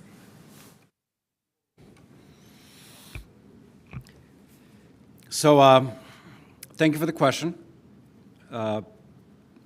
We're going to follow a very diligent process that will engage the stakeholders in a very meaningful way by declaring the need, also the possibility. I do think that we should entertain through the negotiated process and through the work of the calendar committee, we should explore the possibility of really cementing additional educational opportunities for our students. And that's a process that's beginning right now as we speak. Thank you. And just, I think this will be a final question, not a fake final question. To Mr. Schmerzelsen's point about classified staffing and still selecting nurses, are we still adding staff based on the number of students? How set is our ratio right now? Just for staff members who are curious about this, what's the line for them? We have created a norm chart, and so we are staffing our schools, and we're providing them these supervision aides, cafeteria. We're making sure that they're fully staffed and having the experience with summer school. So we're mirroring a summer school structure so that our schools have all of the employees that they need. And we also do have a norm chart, so if the number of students is higher, then we'll be able to assign additional staff members. So we know students will accept until the day of. Staff, are they still able to sign up, or are they being sought if they're needed based on the norm chart? We're continuing to reach out to them, and we're actually, for all those that do want to say yes to acceleration days, they can go on to the employee survey and just enter their response. They don't have to have that reset. But yes, we're definitely going to continue to reach out to employees so that we have employees on the 19th and the 20th, depending on the enrollment on those days. Okay, so they are still able to sign up, even though we're right now good on staffing. Okay, thank you all so much. Looking forward to these. No, I think we are, yes, Superintendent. This comment has nothing to do with acceleration days, but it has everything to do with who we are and what we choose to do. We know this is a system that has struggled with its enrollment, and there are a whole host of reasons as to why that is so. An affordability of our community, rising inflation, cost of living, a job market that's very tight, sometimes leading to not all the resources being available to our students. And there are some things we can control, but there are some elements that are under our control, maybe not reflected in our job description, but they're still under our control. So I made myself a promise as I've met a number of individuals in our community, and I've introduced our staff to a number of individuals in our community. I think you're aware of a field trip that I took to a shelter recently, where we found a number of students, all of them school age, not enrolled in schools. Some of them had at one point been enrolled in schools, others had never been enrolled in schools. A block away from one of our schools. I'm going to continue to tell that story, as I will continue to tell the story of other encounters. And I'm going to say this here publicly because people need to hear. Because what I hope is that across Los Angeles, not only teachers and principals, school board members, but every single person, when they see this type of condition, they intervene and they ask one question. And that's what I'm asking people to do. Last weekend, at 7 p.m., it was chilly. Right on 7th Street, in front of the Uniqlo store, there was a mother sitting on the ground with two children. One in the baby carriage, the other one was definitely a school-age kid, with a board asking for money to buy food. I don't know how anybody just walks through that. So I put myself at eye level with the child who was of school age, and I started speaking with him. He didn't speak English. Strangely spoke a little bit of Spanish, a little bit of Italian. I asked the mom about her journey, and she explained it to me. Bottom line is, this is a family need. That child is not in school. That child is not in school. Sunday, about to get on the 110, right at the traffic light, sitting on the grass, I see a child with a mother with a board. Stop the vehicle. Who are you? Why is the child on a median in the ramp access to a highway? That child was not in school. We have lost enrollment. We have not lost kids, but we have lost kids in our community. I'm very hopeful that incoming Mayor Bass and I and this board can collaborate on a development, the creation of a child find, a child protective net that does not allow kids to get lost in our community. I have told this board we have enrolled kids that we thought were not here back into our school system, and the unanswered question is how many of them are in our community, in our streets, some of them homeless, totally outside of the radar of our school system. Just on a basis of who I meet, who I see, and we are now scouring every single shelter in our community to identify the possibility that there are kids who are living there who are not enrolled. We have thousands of lost kids in our community. They need to be in our school system. I'm urging everyone, if you see a child in a condition where they should not be, if you see them on the streets, often their parents begging, engage them in a conversation. Let's enroll our kids. That is the most important thing we can do. They are here in our community. Beyond boosting our enrollment, we're doing the one thing that is actually meaningful in the lives of these children. Thank you very much for the opportunity, Mr. Vice President. Thank you, Superintendent. And that was an unexpected but powerful segue into our final item on today's Committee of the Whole. Because you just said if you see a child in a condition they should not be, do something about it. And there's hard to think of a champion in this city who has done more for children in conditions they should not be than Monica Garcia. And so for our last, yes.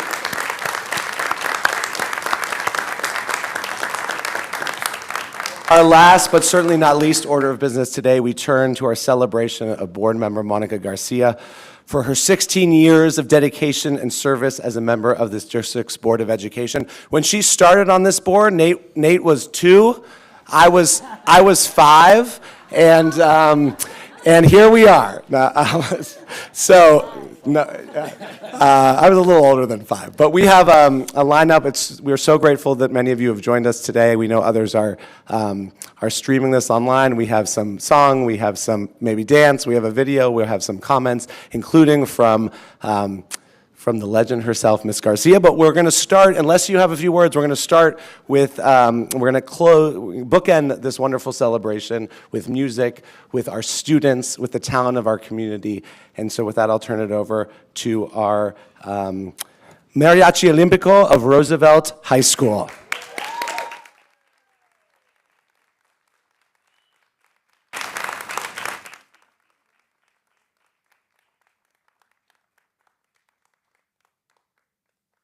Students of Roosevelt High School representing Boyle Heights here.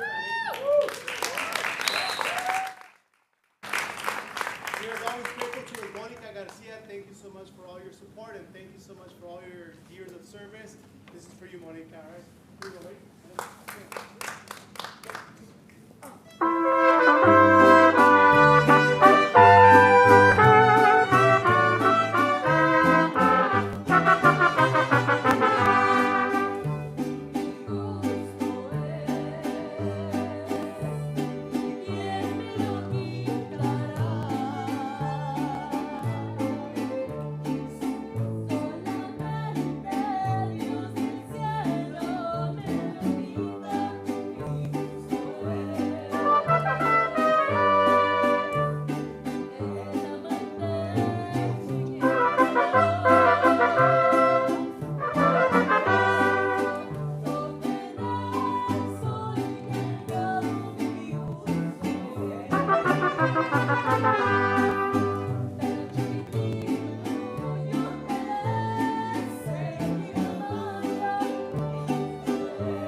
Mr. Yanez, the leader, our teacher leader of the Mariachi Olímpico. I would love the young people to just tell us their names here at the microphone.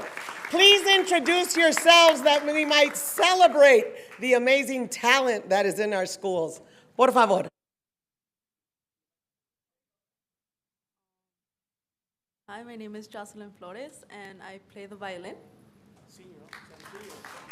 Yeah, and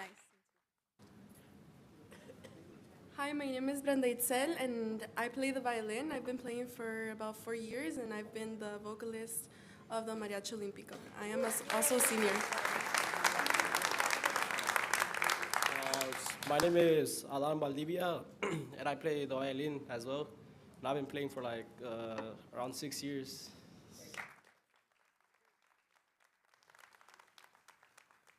My name is Freddie Trujillo. I play the trumpet. I'm a sophomore at Roosevelt. I've been playing for about a year.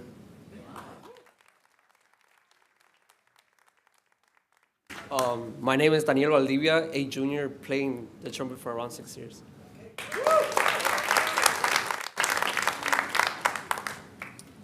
Hello, my name is Ignacio. I'm a trumpet player. I'm a senior, and I've been playing for 4 years. Hello, my name is Alejandro Murillo. I'm a senior at Roosevelt, and I've been playing trumpet for the past 4 years. My name is Emilio Dorado. I'm a senior at Roosevelt High School, and I've been playing guitarrón for 6 years. Hello, my name is Rafael Salazar. I'm a senior at Roosevelt High School, and I've been playing guitarrón for 6 years as well. Thank you. Hello, my name is Esteban Perez. I'm a junior at Roosevelt High School, and I've been playing vihuela for 3 years.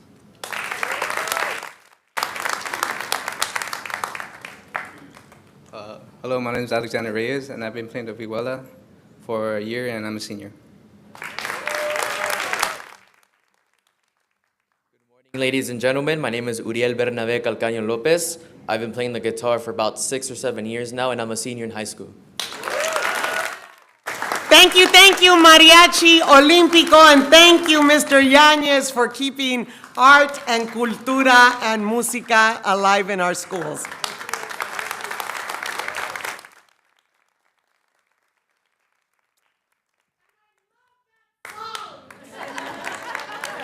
I think we will hear from our mariachi band at the end, so stay tuned, sports fans. Okay, with that, we're going to move to I'm not going to say tribute, a video commemoration of Ms. Garcia's tenure, so I'll turn it over to Mr. McLean and team for the video. Board Member Monica Garcia, let me just thank you for years. We're doing that. Just get the volume up 1 second so we can hear this lovely video. And then give it a restart and we'll go.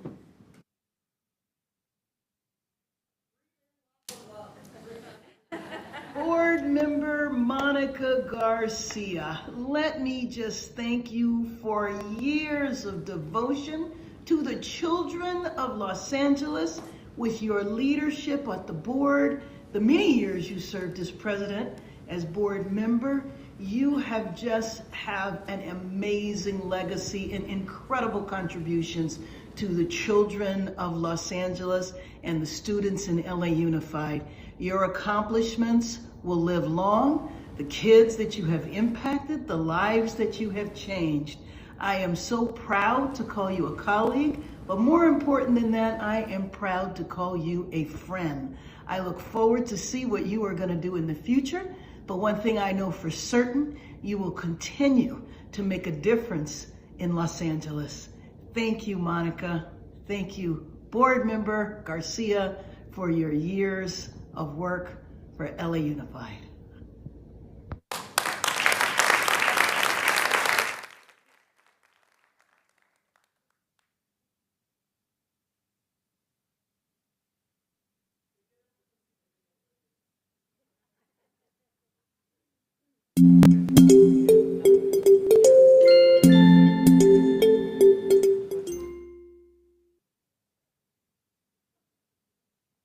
I think for most of us it happens so rarely in public service or in politics that you meet someone with the courage of their convictions, someone who is dogged in their pursuit of justice in the way that Monica Garcia has been all these years on the school board. I'll tell you something, to watch her, to see her up close, to work with her every single day as I did for 8 years, I couldn't have more respect, more love for your heart, the heart of a champion, a woman who has never, ever fallen down without getting up and has never been missing in action when it comes to fighting for our children. Thank you so much. I love you, my sister. You are without comparison. Monica, congratulations for a job well done. I appreciate you so much. I particularly appreciate your spirit, your willingness to serve and care for our constituents and make education better for all of our kids, and moms that appreciate the work that you do every single day. I think all of those great values come from your family that instilled all of them, and I particularly love your dignity, and your integrity. You got the kind of values that any politician would envy, and we all are appreciative. I'm looking forward to what you're doing next. All I can say is thank you so much for all that you do for our community, and I appreciate and value your friendship very much. Muchísimas gracias. Thank you, Monica. Thank you for your tireless leadership. Thank you for being an amazing woman and fighting so hard, passionately, for the children of Los Angeles and for education, to make so many kids' lives better by fighting for every single dime and every single penny that they deserved in their education. I will never forget the times in the last 15 of your 17 years that I've spent with you, and it's been an amazing journey. I will have to say thank you on a personal note. You have been such a good friend to me. I want to thank you for your friendship, for your love, for your laughter, and for some tears as well. You have been just a wonderful, wonderful friend. And I want to thank you. Miss you dearly. Love, Megan. Monica, thank you for being a champion and advocate for all youth in LA Unified. You have been steadfast as a champion for all. We're going to miss you and continue to raise your voice, literally, consistently, and always for all students in LA. Thank you. Hi, Monica. On behalf of the Office of the General Counsel, thank you so much for your years of service and for challenging us and pushing us each day. Personally, I would like to thank you for helping me find my voice as a leader in this district. I will miss you terribly, and especially your voice in the boardroom. The 1968 walkouts have been the backdrop to your leadership, Monica. Your mission to provide students with modernized facilities, a quality education, and college and career access created a ripple throughout LAUSD. I thank you for your years of dedication to our students. Thanks to you, now students could go to Boyle Heights schools and with the confidence that they will have the tools to succeed in life. Your courage, conviction, and fight for educational justice will forever live in the Board of Education. Thank you, Monica. Hi, Ms. Garcia. This is Andre Spicer, and I'm here with a message of gratitude. I just want to thank you for all of your years of service, for all that you did for all the students in Los Angeles, but especially those at the margin, especially those most vulnerable. You were always the voice of the voiceless and their strongest advocate. And we're going to continue on with that same passion and that same zeal to ensure that we're giving every student in Los Angeles all that they deserve. So I'm not going to say goodbye. I'm just going to say, I'll see you in the community. Adelante. What I appreciate the most about Monica Garcia is her passion for our students and our communities here on the East Side and all of LAUSD. She's always been the one that has been the biggest cheerleader for our underserved students. And I've learned a lot from her.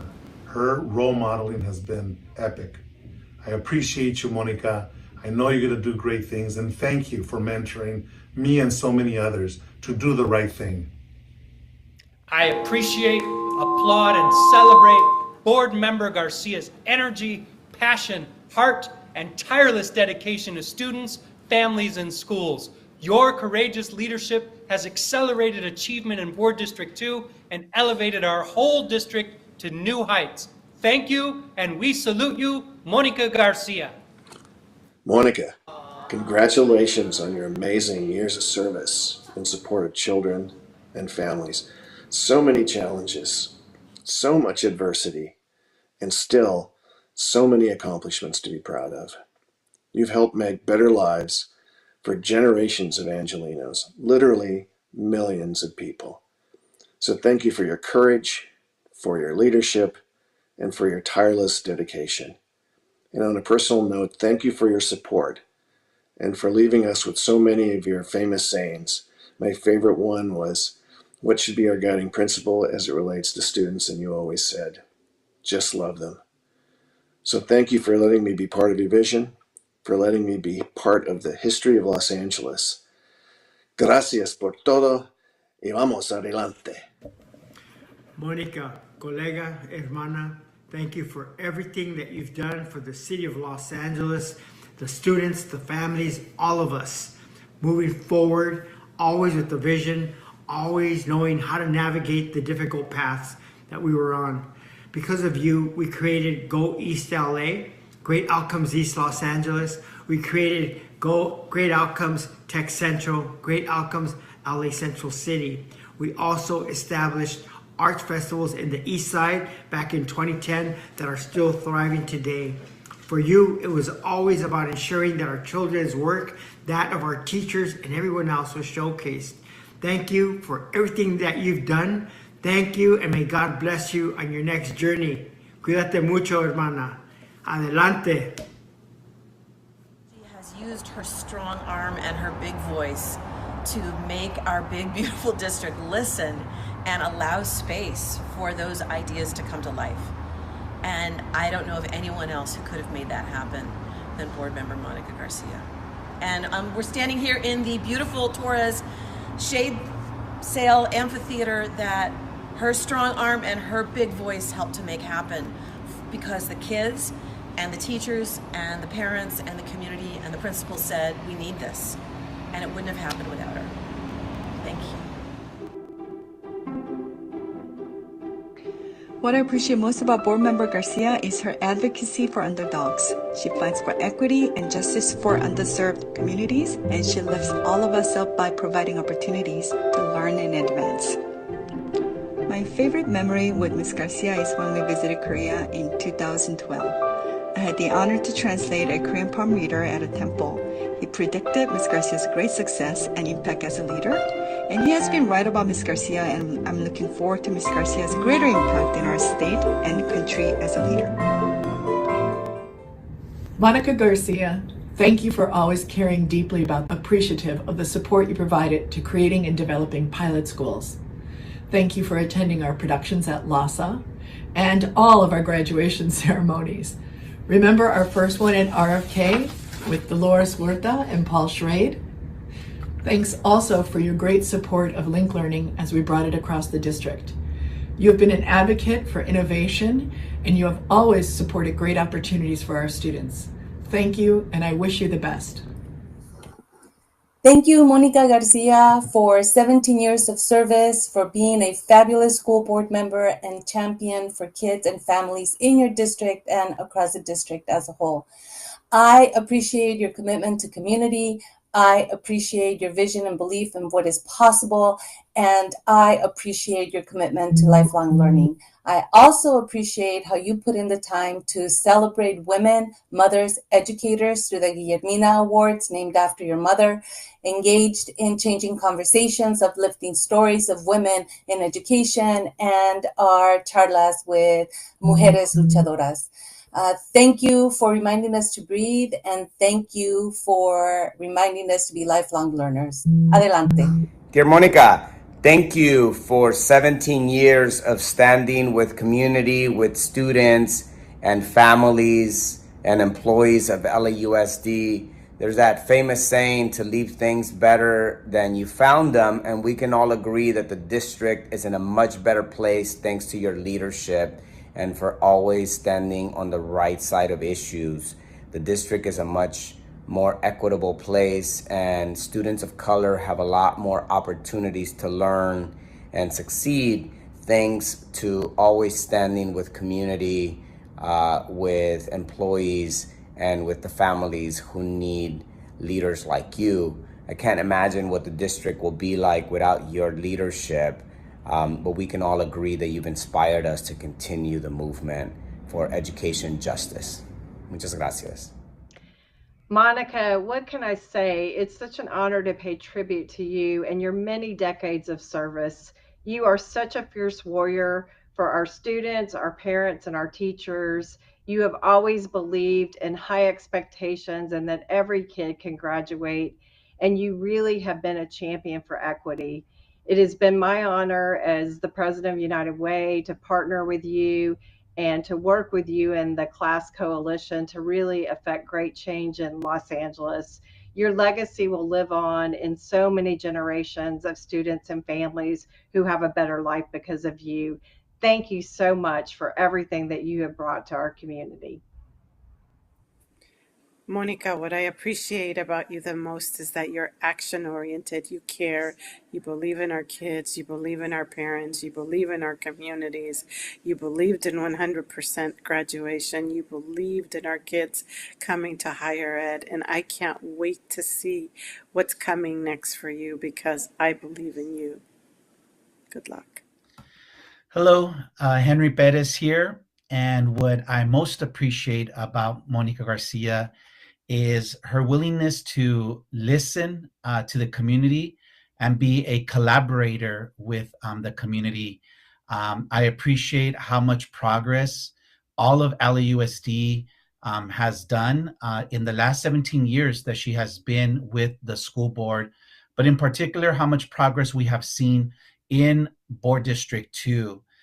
Monica leaves a strong, powerful legacy of being a true equity champion for the community, and she leaves a strong foundation for other board members to follow, which we are hopeful will happen.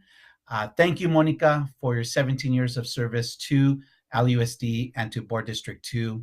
We love you. We appreciate you. We will miss you, but we thank you so much from the bottom of our heart. Querida Mónica, congratulations and thank you for your many years of leadership at the LAUSD.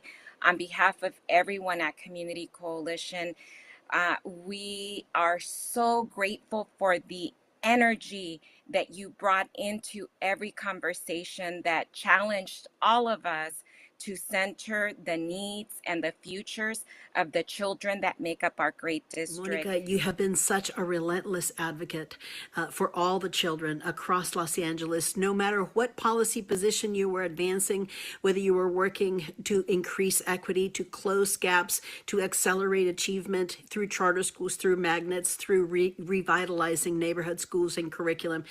You've always been a champion for children. Hi, Monica. I want to say thank you for everything you have done throughout your time in LA Unified. You have championed for students, for families, for schools, for our community.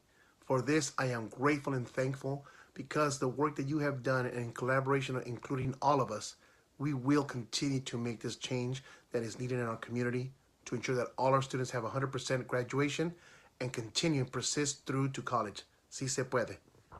Monica, what is there to say? So proud of you and the service to our children and the families of LAUSD. Felicidades, hermana. Day in and day out, you led with your heart. Your persistence, your intelligence, your strong communication, and most of all, your love of our culture made you the best person for this job. You have honored our family, your students, our community, and yourself by your outstanding service. Although not yet at 100% graduation, you have had an impact and brought us closer to this goal. You are a visionary, Monica, and you will never be forgotten. The movement continues. Here's to a job well done. Salud, hermana. Te queremos. Hi, Tia Monica. It's your niece, Maya. And Tori from DTS. You guys and you, Tia Monica, you have done so much great work. We're so thankful of everything you've done here at the schools, and everyone loves you here at the DTS cast. You'll always be a part of butting in when we don't need you to, but you're always making great reminders, big strides, great strides, doing so much to help our schools, and we thank you so much. I have a little guest here today from the DTS cast. It's my puppy Petey. I was trying to get Dot just because she's as stubborn as you, but he's here to say thank you so much, dear Monica. You've done so much for us. Yeah, thank you.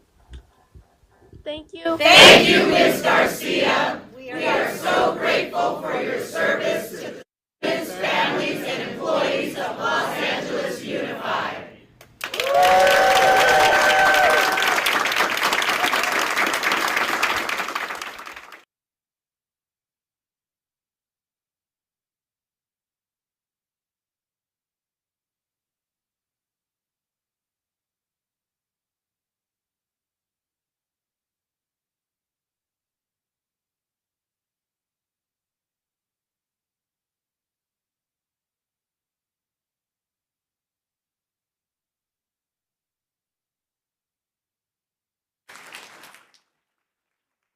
Monica just asked me if it's her turn to talk. When has she ever waited for her turn to talk?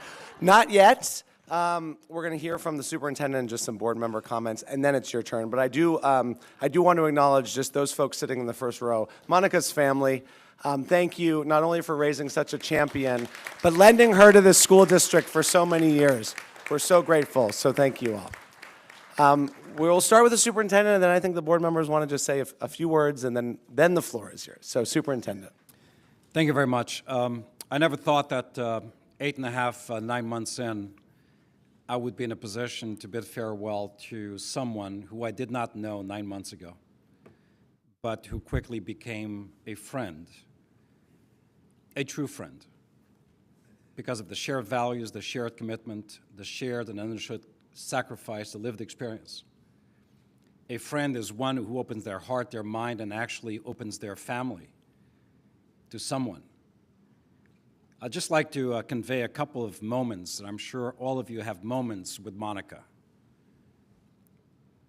My moment actually began during some of the conversations that I had with the board as I was seeking this job, and I kept thinking, who is that individual that always has her arms up in the air? And I'm having an intellectual conversation about the possibility of a job, and she's like doing aerobics on Zoom.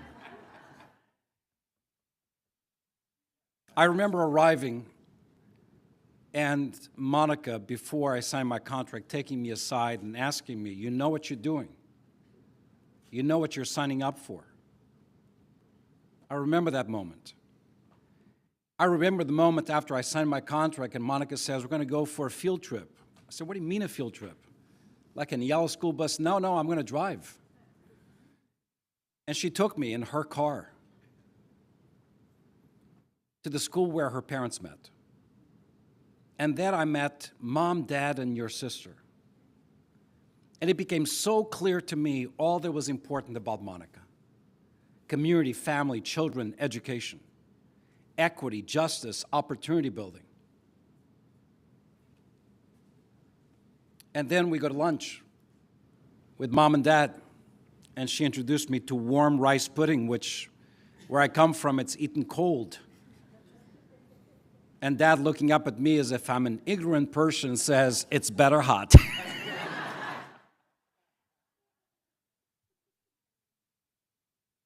So many great stories.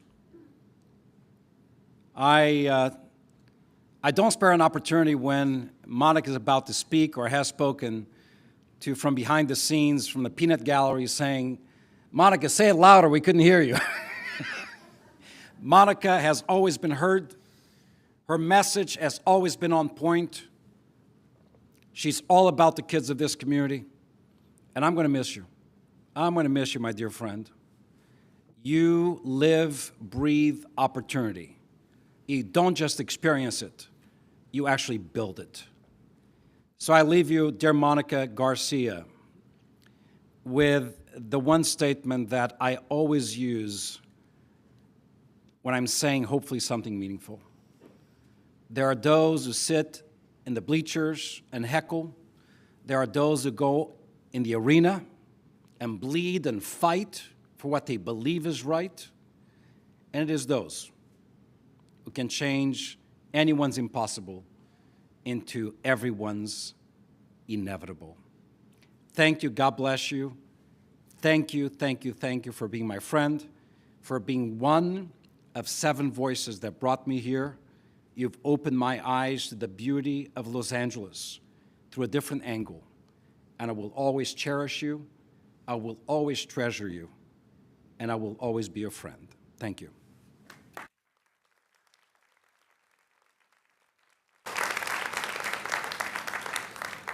Mr. Schmerelson, and then we'll go around this way. Yes. Of all the board members I have known, I have never known anyone more determined than Monica Garcia. She has her principles. She will not sway. She fights for the kids, and I really appreciate that. You're tough, you're sweet, you're nice. but you fight for the kids. And I also just figured out why I'm losing hearing in this ear. This ear is okay. It's this ear that I can't hear anymore. And I want to thank you for that too. Thank you, Monica.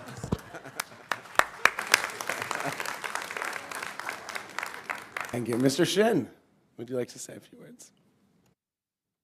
Well, I've only been here for a couple months, but in the time I've been working alongside you, I'm just so grateful to have known you, and hopefully that we'll work together in the future. I know that anytime we talk, just during the meetings, after the meetings, when we text, just the other day, you always end with a piece of advice from me, and that's what I will cherish, and that's what I will value, so thank you. Ms. Gomez. Well, I'm so glad that the baby has not yet arrived, so I could be here to celebrate today. But the district and I are just so grateful for your incredible 16 years of service. And the students of Los Angeles have benefited tremendously from your leadership on this board and your commitment to them, their families, and our communities. You have been a consistent advocate for students, a dedicated champion for equity, and you have fearlessly and constantly challenged the system to work better for the kids who it must serve.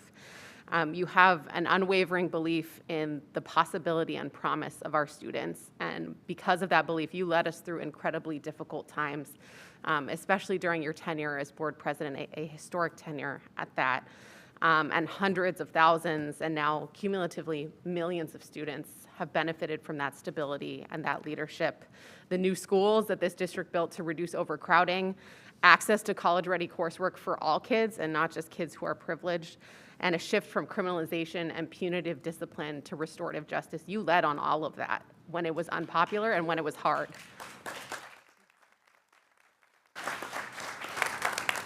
I think what matters most for me is just how deeply personal this work is for you, and that is evident in your unwavering commitment to the students of the East Side. And you have never forgotten who you are, who you are, where you come from, and why you do this work. And that was evident for me almost 10 years ago when I served as a fellow in the Board District 2 office. They offered me other placements closer to the Valley, but I said, no, I want to work for this powerhouse Latina who has such tenacity and courage and who fights for kids. And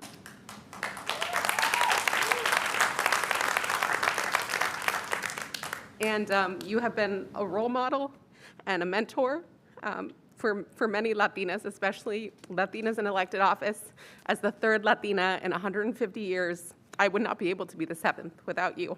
I know we will all miss your voice, literally and figuratively, your powerful advocacy and your unrelenting dedication to educational justice. What I will miss the most is the deep love that you bring to this work. Gracias por todo.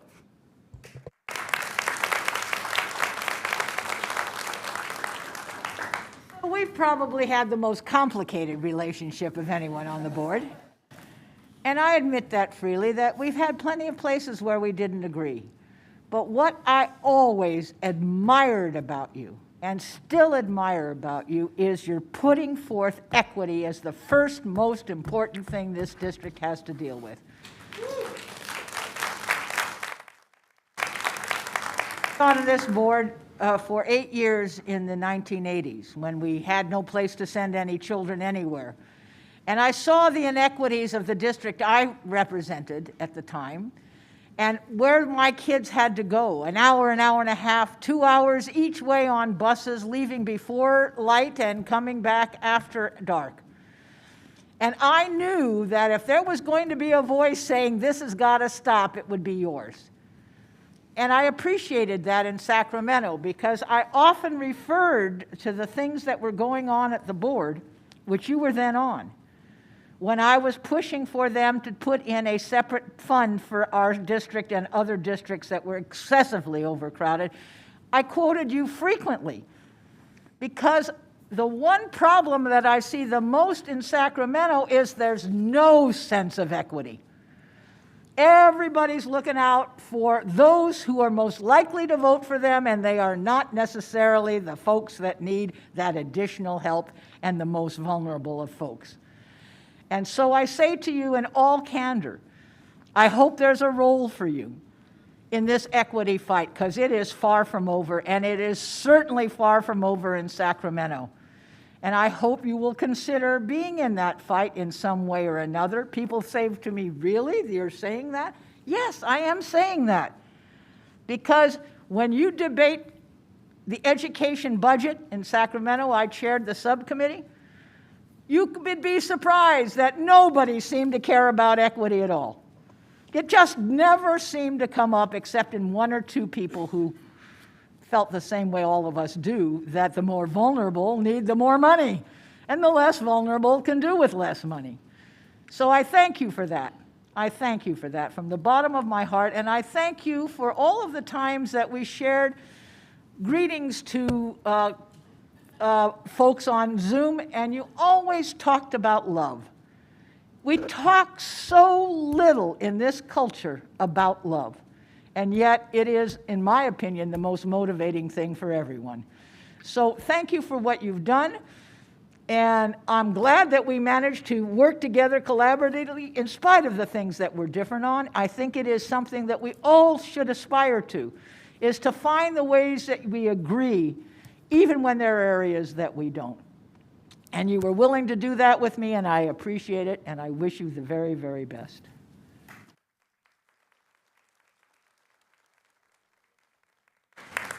We have a video that we'll cue up from Board Member Ortiz Franklin. Hello, believers! That's a Monica line. We have many of them now because of your leadership and your love and the joy that you bring every time you speak and inspire us to do good work for kids and community. Thank you for your 17 years of dedication. You are absolutely leaving behind superpowers of love and joy and justice. Thank you for your leadership, Ms. Garcia.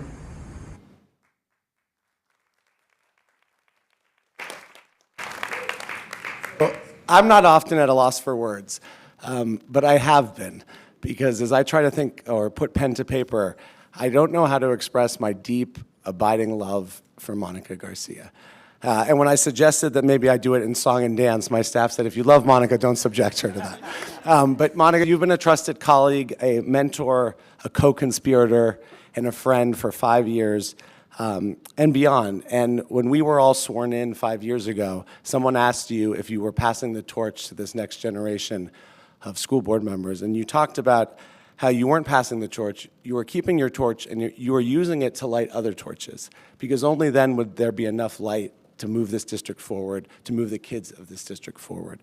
And when I think about the countless lives you've touched, not only the students and educators, but the board members, 2 of whom are on this board right now who have been in your office. Someone like me who was a new teacher in 2009 when you gave me the time to meet with you as the school board president to talk about what was happening at our school and in this district. When I think about how many flames you have lit that push this work forward, that push this district forward, it's immeasurable. And just like when you use one candle to light another candle, it doesn't diminish that initial flame. It's solely additive. That has been Monica Garcia.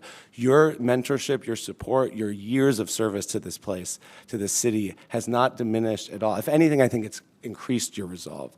And your steadfastness and your example is one that I'll spend a lifetime trying to emulate. And you've also taught me that ends don't always justify the means, that the means are the ends. And if we want dancing and mariachi and laughter and friendship and kindness in the future, we must have dancing and mariachi and laughter and friendship and kindness along the way. And as I've been thinking about this theme of light the last few days, a poem came to mind, because like I said, I was at a loss for words. And so I'm going to take the chair's prerogative to just read a brief poem that I've been thinking about that reminds me of you. And this is Choose Something Like a Star by Robert Frost. O star, the fairest one in sight, we grant your loftiness the right to some obscurity of cloud. It will not do to say of night, since dark is what brings out your light. Some mystery becomes the proud, but to be wholly taciturn in your reserve is not allowed. Say something to us we can learn by heart, and when alone repeat. Say something, and it says, I burn. But say with what degree of heat, talk Fahrenheit, talk centigrade, use language we can comprehend. Tell us what elements you blend. It gives us strangely little aid, but does tell us something in the end. And steadfast as Keats' eremite, not even stooping from its sphere. It asks of us a little here. It asks of us a certain height.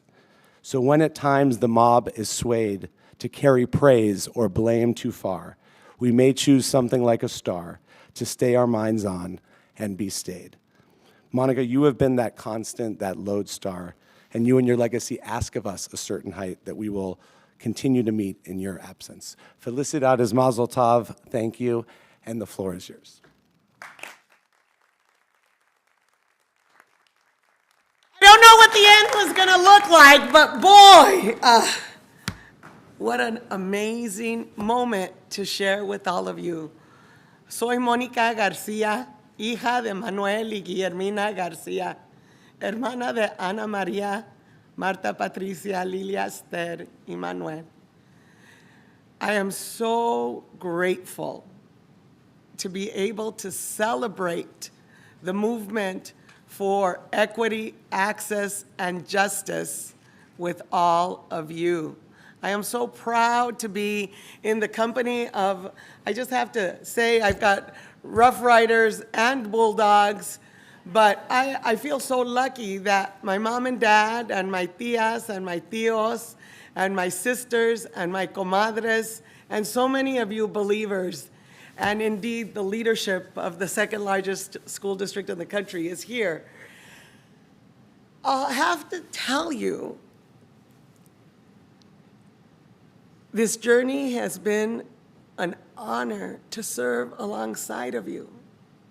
And my family, who taught me how to love, who taught me how to never give up, who taught me that we were worth it, who reminded us of celebrating my abuelito, the bracero, and my abuelita, who was an entrepreneur with whatever was going on, tortillas, clothes, tamales, and my abuelita Dolores, who cleaned boxcars for the railway, and my Nina, who worked at Broadway.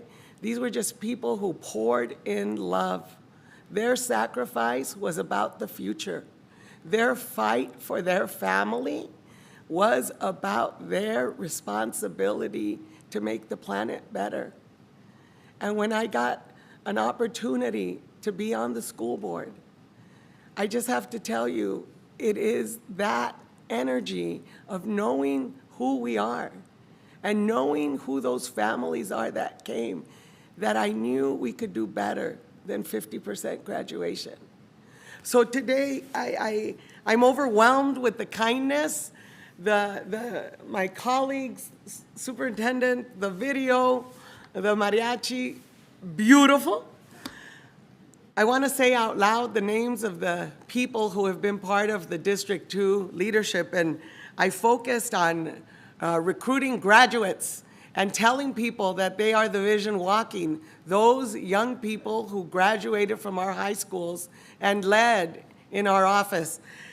Janet Gomez, Sonia Reza, Lester Garcia, Isabel Toscano, Dr. Corinne Martinez, Jenny Aguas, David Cobb, Luis Sanchez, Denise Carlos, yes, from Las Cafeteras, Carla Castillo, V. Nguyen, Amy Cooper, Susana Coracero, Emma Suache, Saria Afoladi, Elmer Roldan, Manuel Garcia, Juan Ramos, Lizette Patron, Isidro Armenta, Edgar Campos, Jaime Vega, Blanca Gomez, Clarisa Palacios, Francisco Sanchez, Mindy Kordashim, Bernie Orantes, Natalie Rocha, Teresa Cortez, Yareli Carrillo, Jennifer Valdivia, and Laura Villaseñor.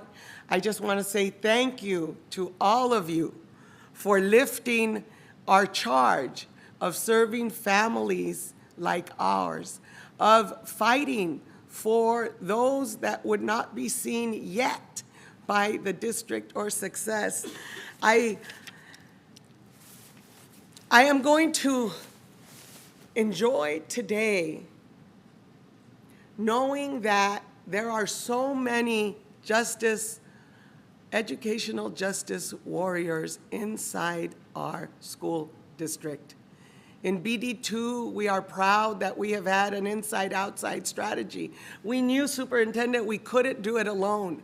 When we started here, it was about building schools, and not because we were really good at getting dollars from facilities, but because we had way too many points of evidence of malpractice and underservice. And the most painful part, if you're a child of immigrants, if you're a child of working class families, if you are a child of the not yet, where the system doesn't understand you, sometimes you think that it's your fault, that you haven't done enough to come to school and learn to read. One of the moms at Berendo, señorita, mi hijo viene todos los días, los sábados, después de escuela, antes de escuela, y todavía no puede leer. ¿Qué les pasa a ustedes?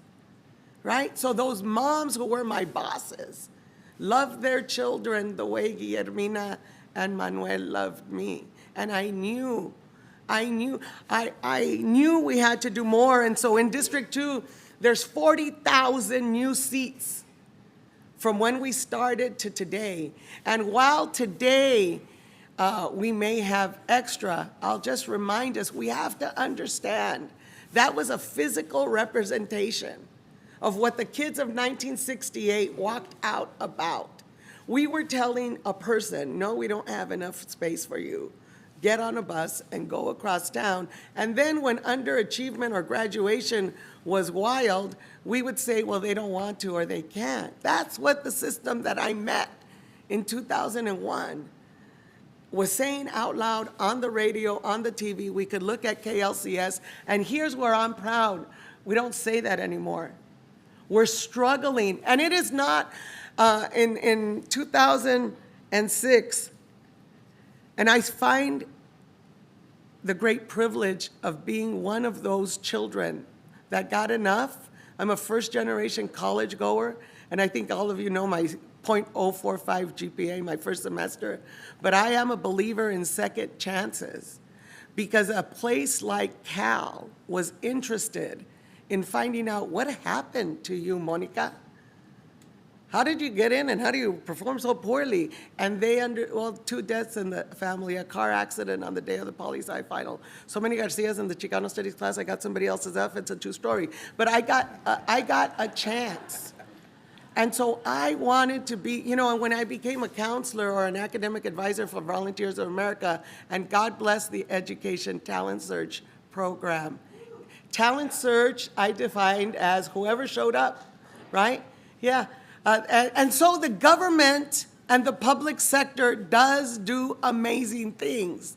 Our charge in 2022 is to do more.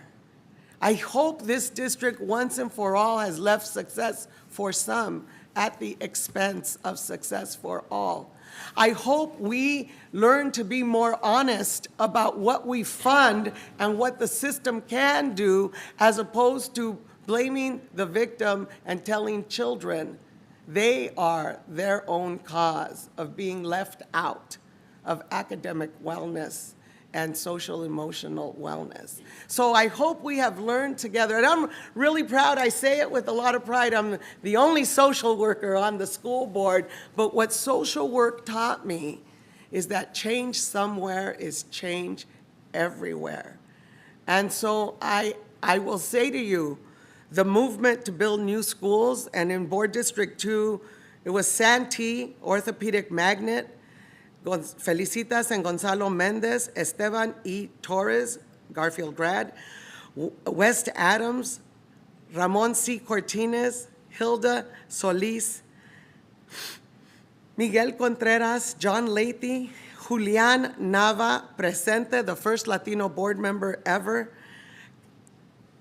Cesar Chavez Elementary, Young Oak Kim, a Belmont grad, Charles Kim Elementary, we think that's the first school we named for an Asian American in our district. Sammy Lee Medical Magnet, an Olympian graduate from Franklin. Amanecer Primary Center, Olympic Primary Center. William Jefferson Clinton Middle School, Maple Primary Center, Lafayette Primary Center, Lake Primary Center, Charles E. White Elementary School, MacArthur Park Elementary School, Carmen Lomas Garza Primary Center, Jose Castellanos Elementary School, the great Edward R. Roybal Learning Center, Dolores Huerta Elementary, Quincy Jones Elementary, and Frank del Olmo High Schools.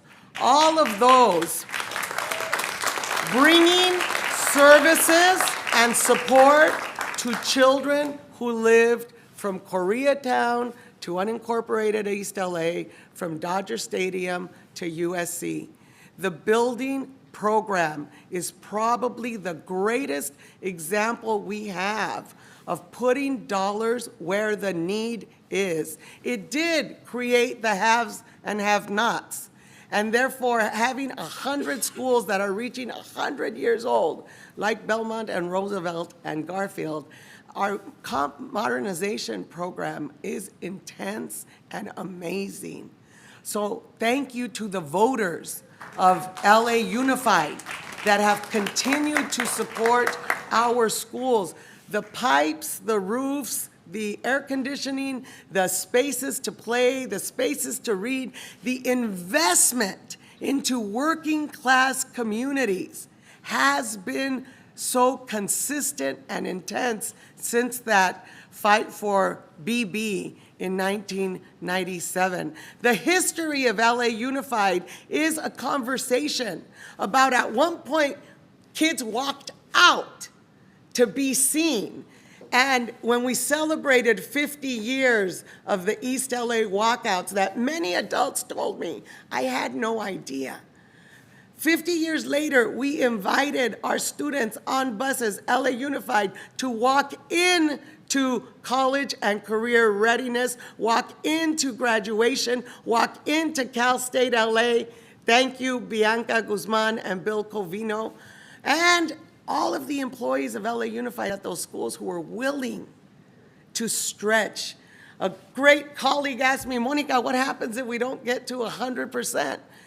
I remember saying, we'll do better than the 50% that we're at right now. Let us try. A lot of the BD2 strategy was stopping those practices. And this is where we lost $2.9 billion during the Great Recession, and graduation went up. It was not fake graduation. It was that we did cut from the inside, and we tried to protect dollars at schools. And so it has been amazing. And I will say I am a labor Democrat. I got elected to represent a district that did not have any non-Title I schools. I am an unlikely politician, but what I know is that my community sent me to do a job every 4 years that I asked for this job, and this job to work with all of you has been an amazing blessing.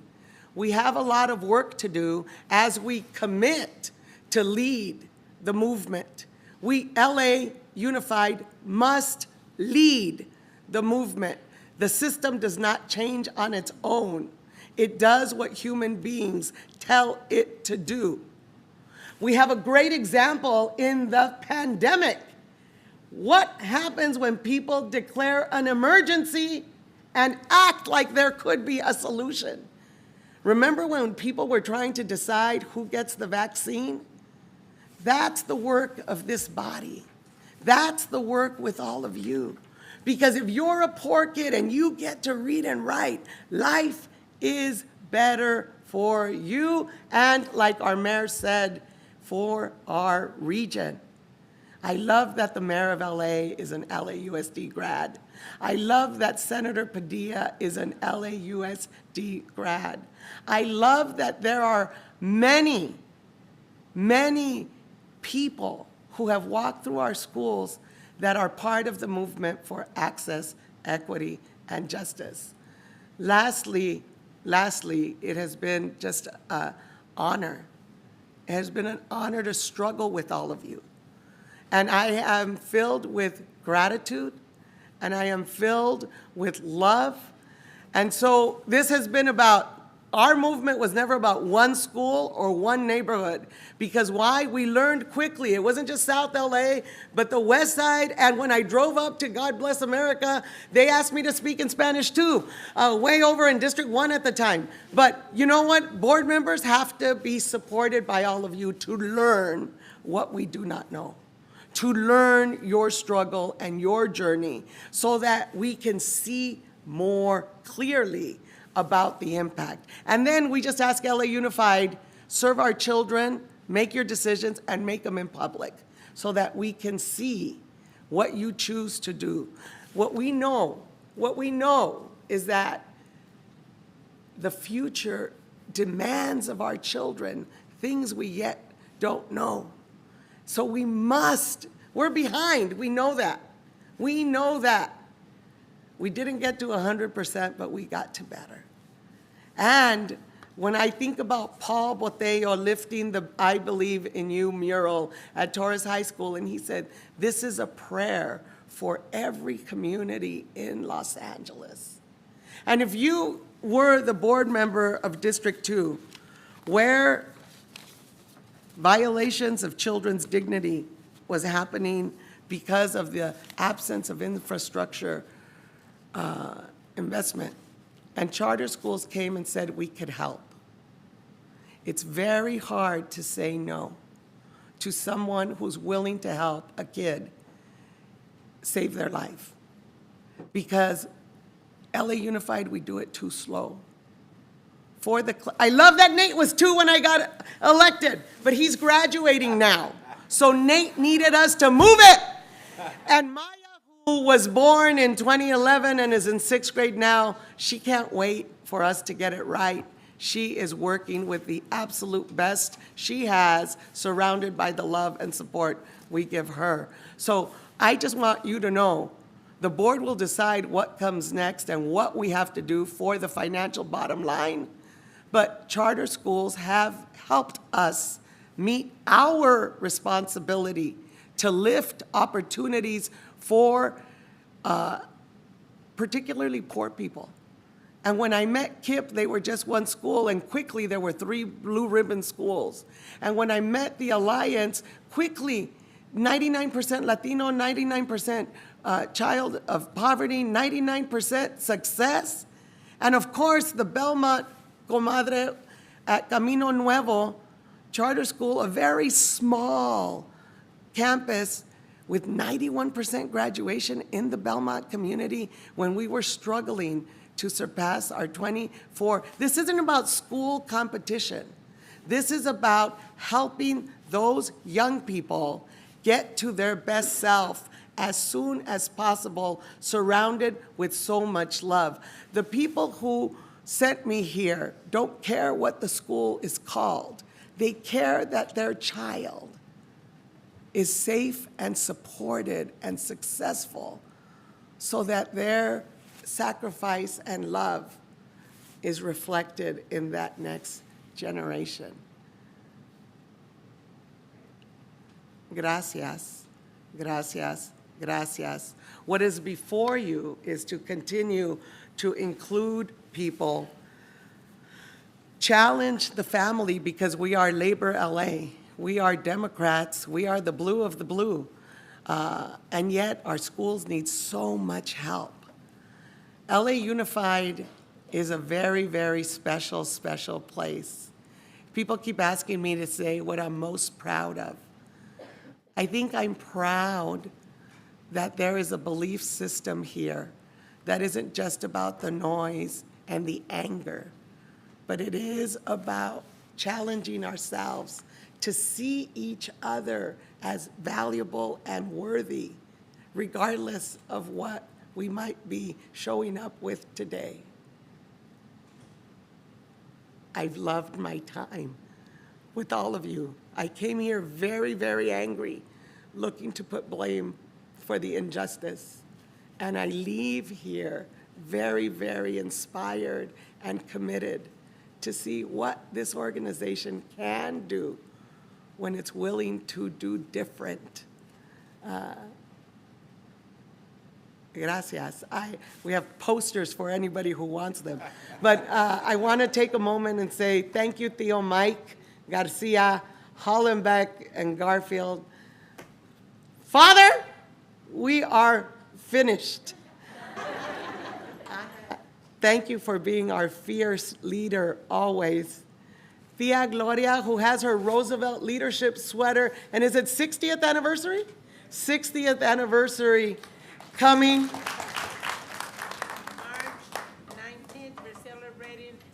March 19th, we're celebrating 60 years.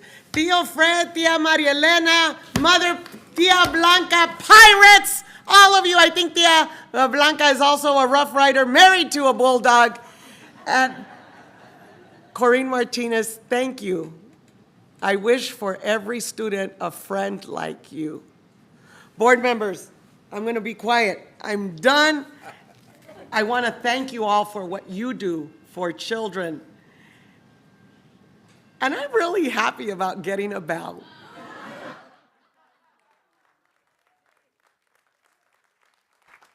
I love you, I believe in you, and I have very, very high expectations. Mil gracias.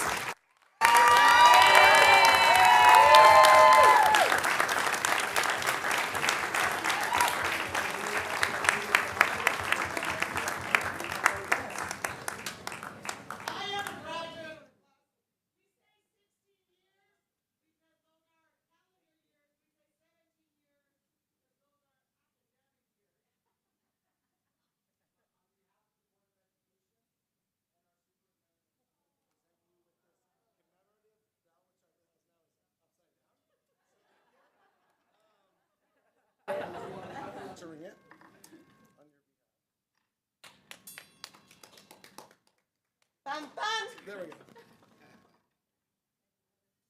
Get a picture?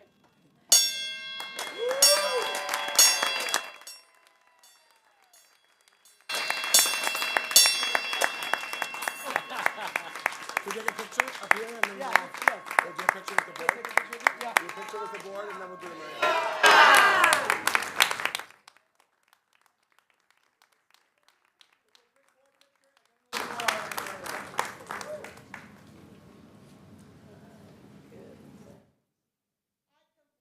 It's okay for the mariachi to start to play while we take our picture.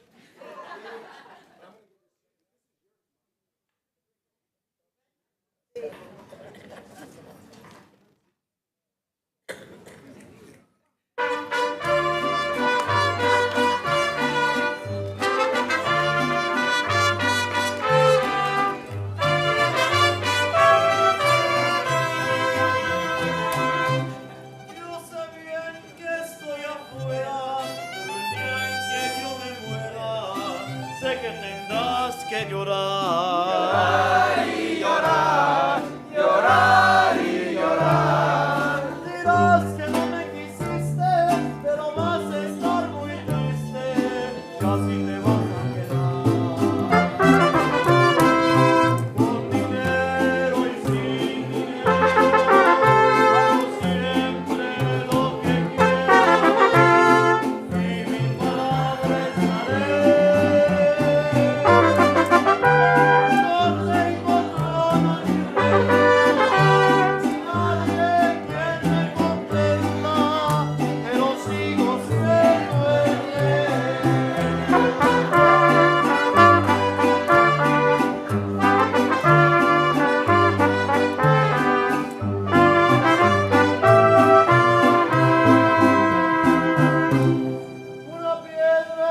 27 years of service, Sonia Reza.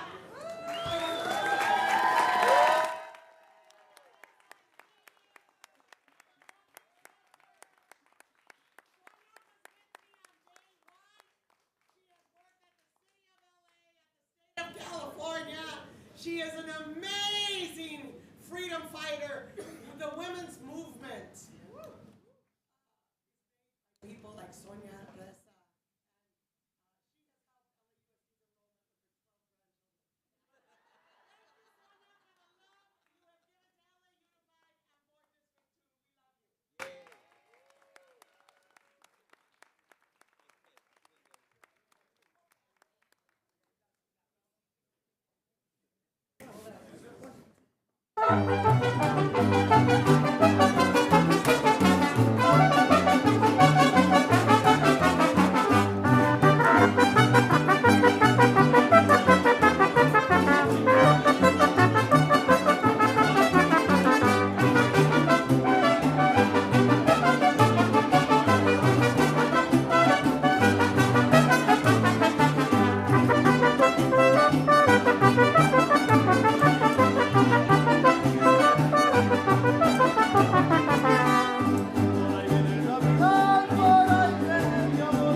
Suppose we're adjourned.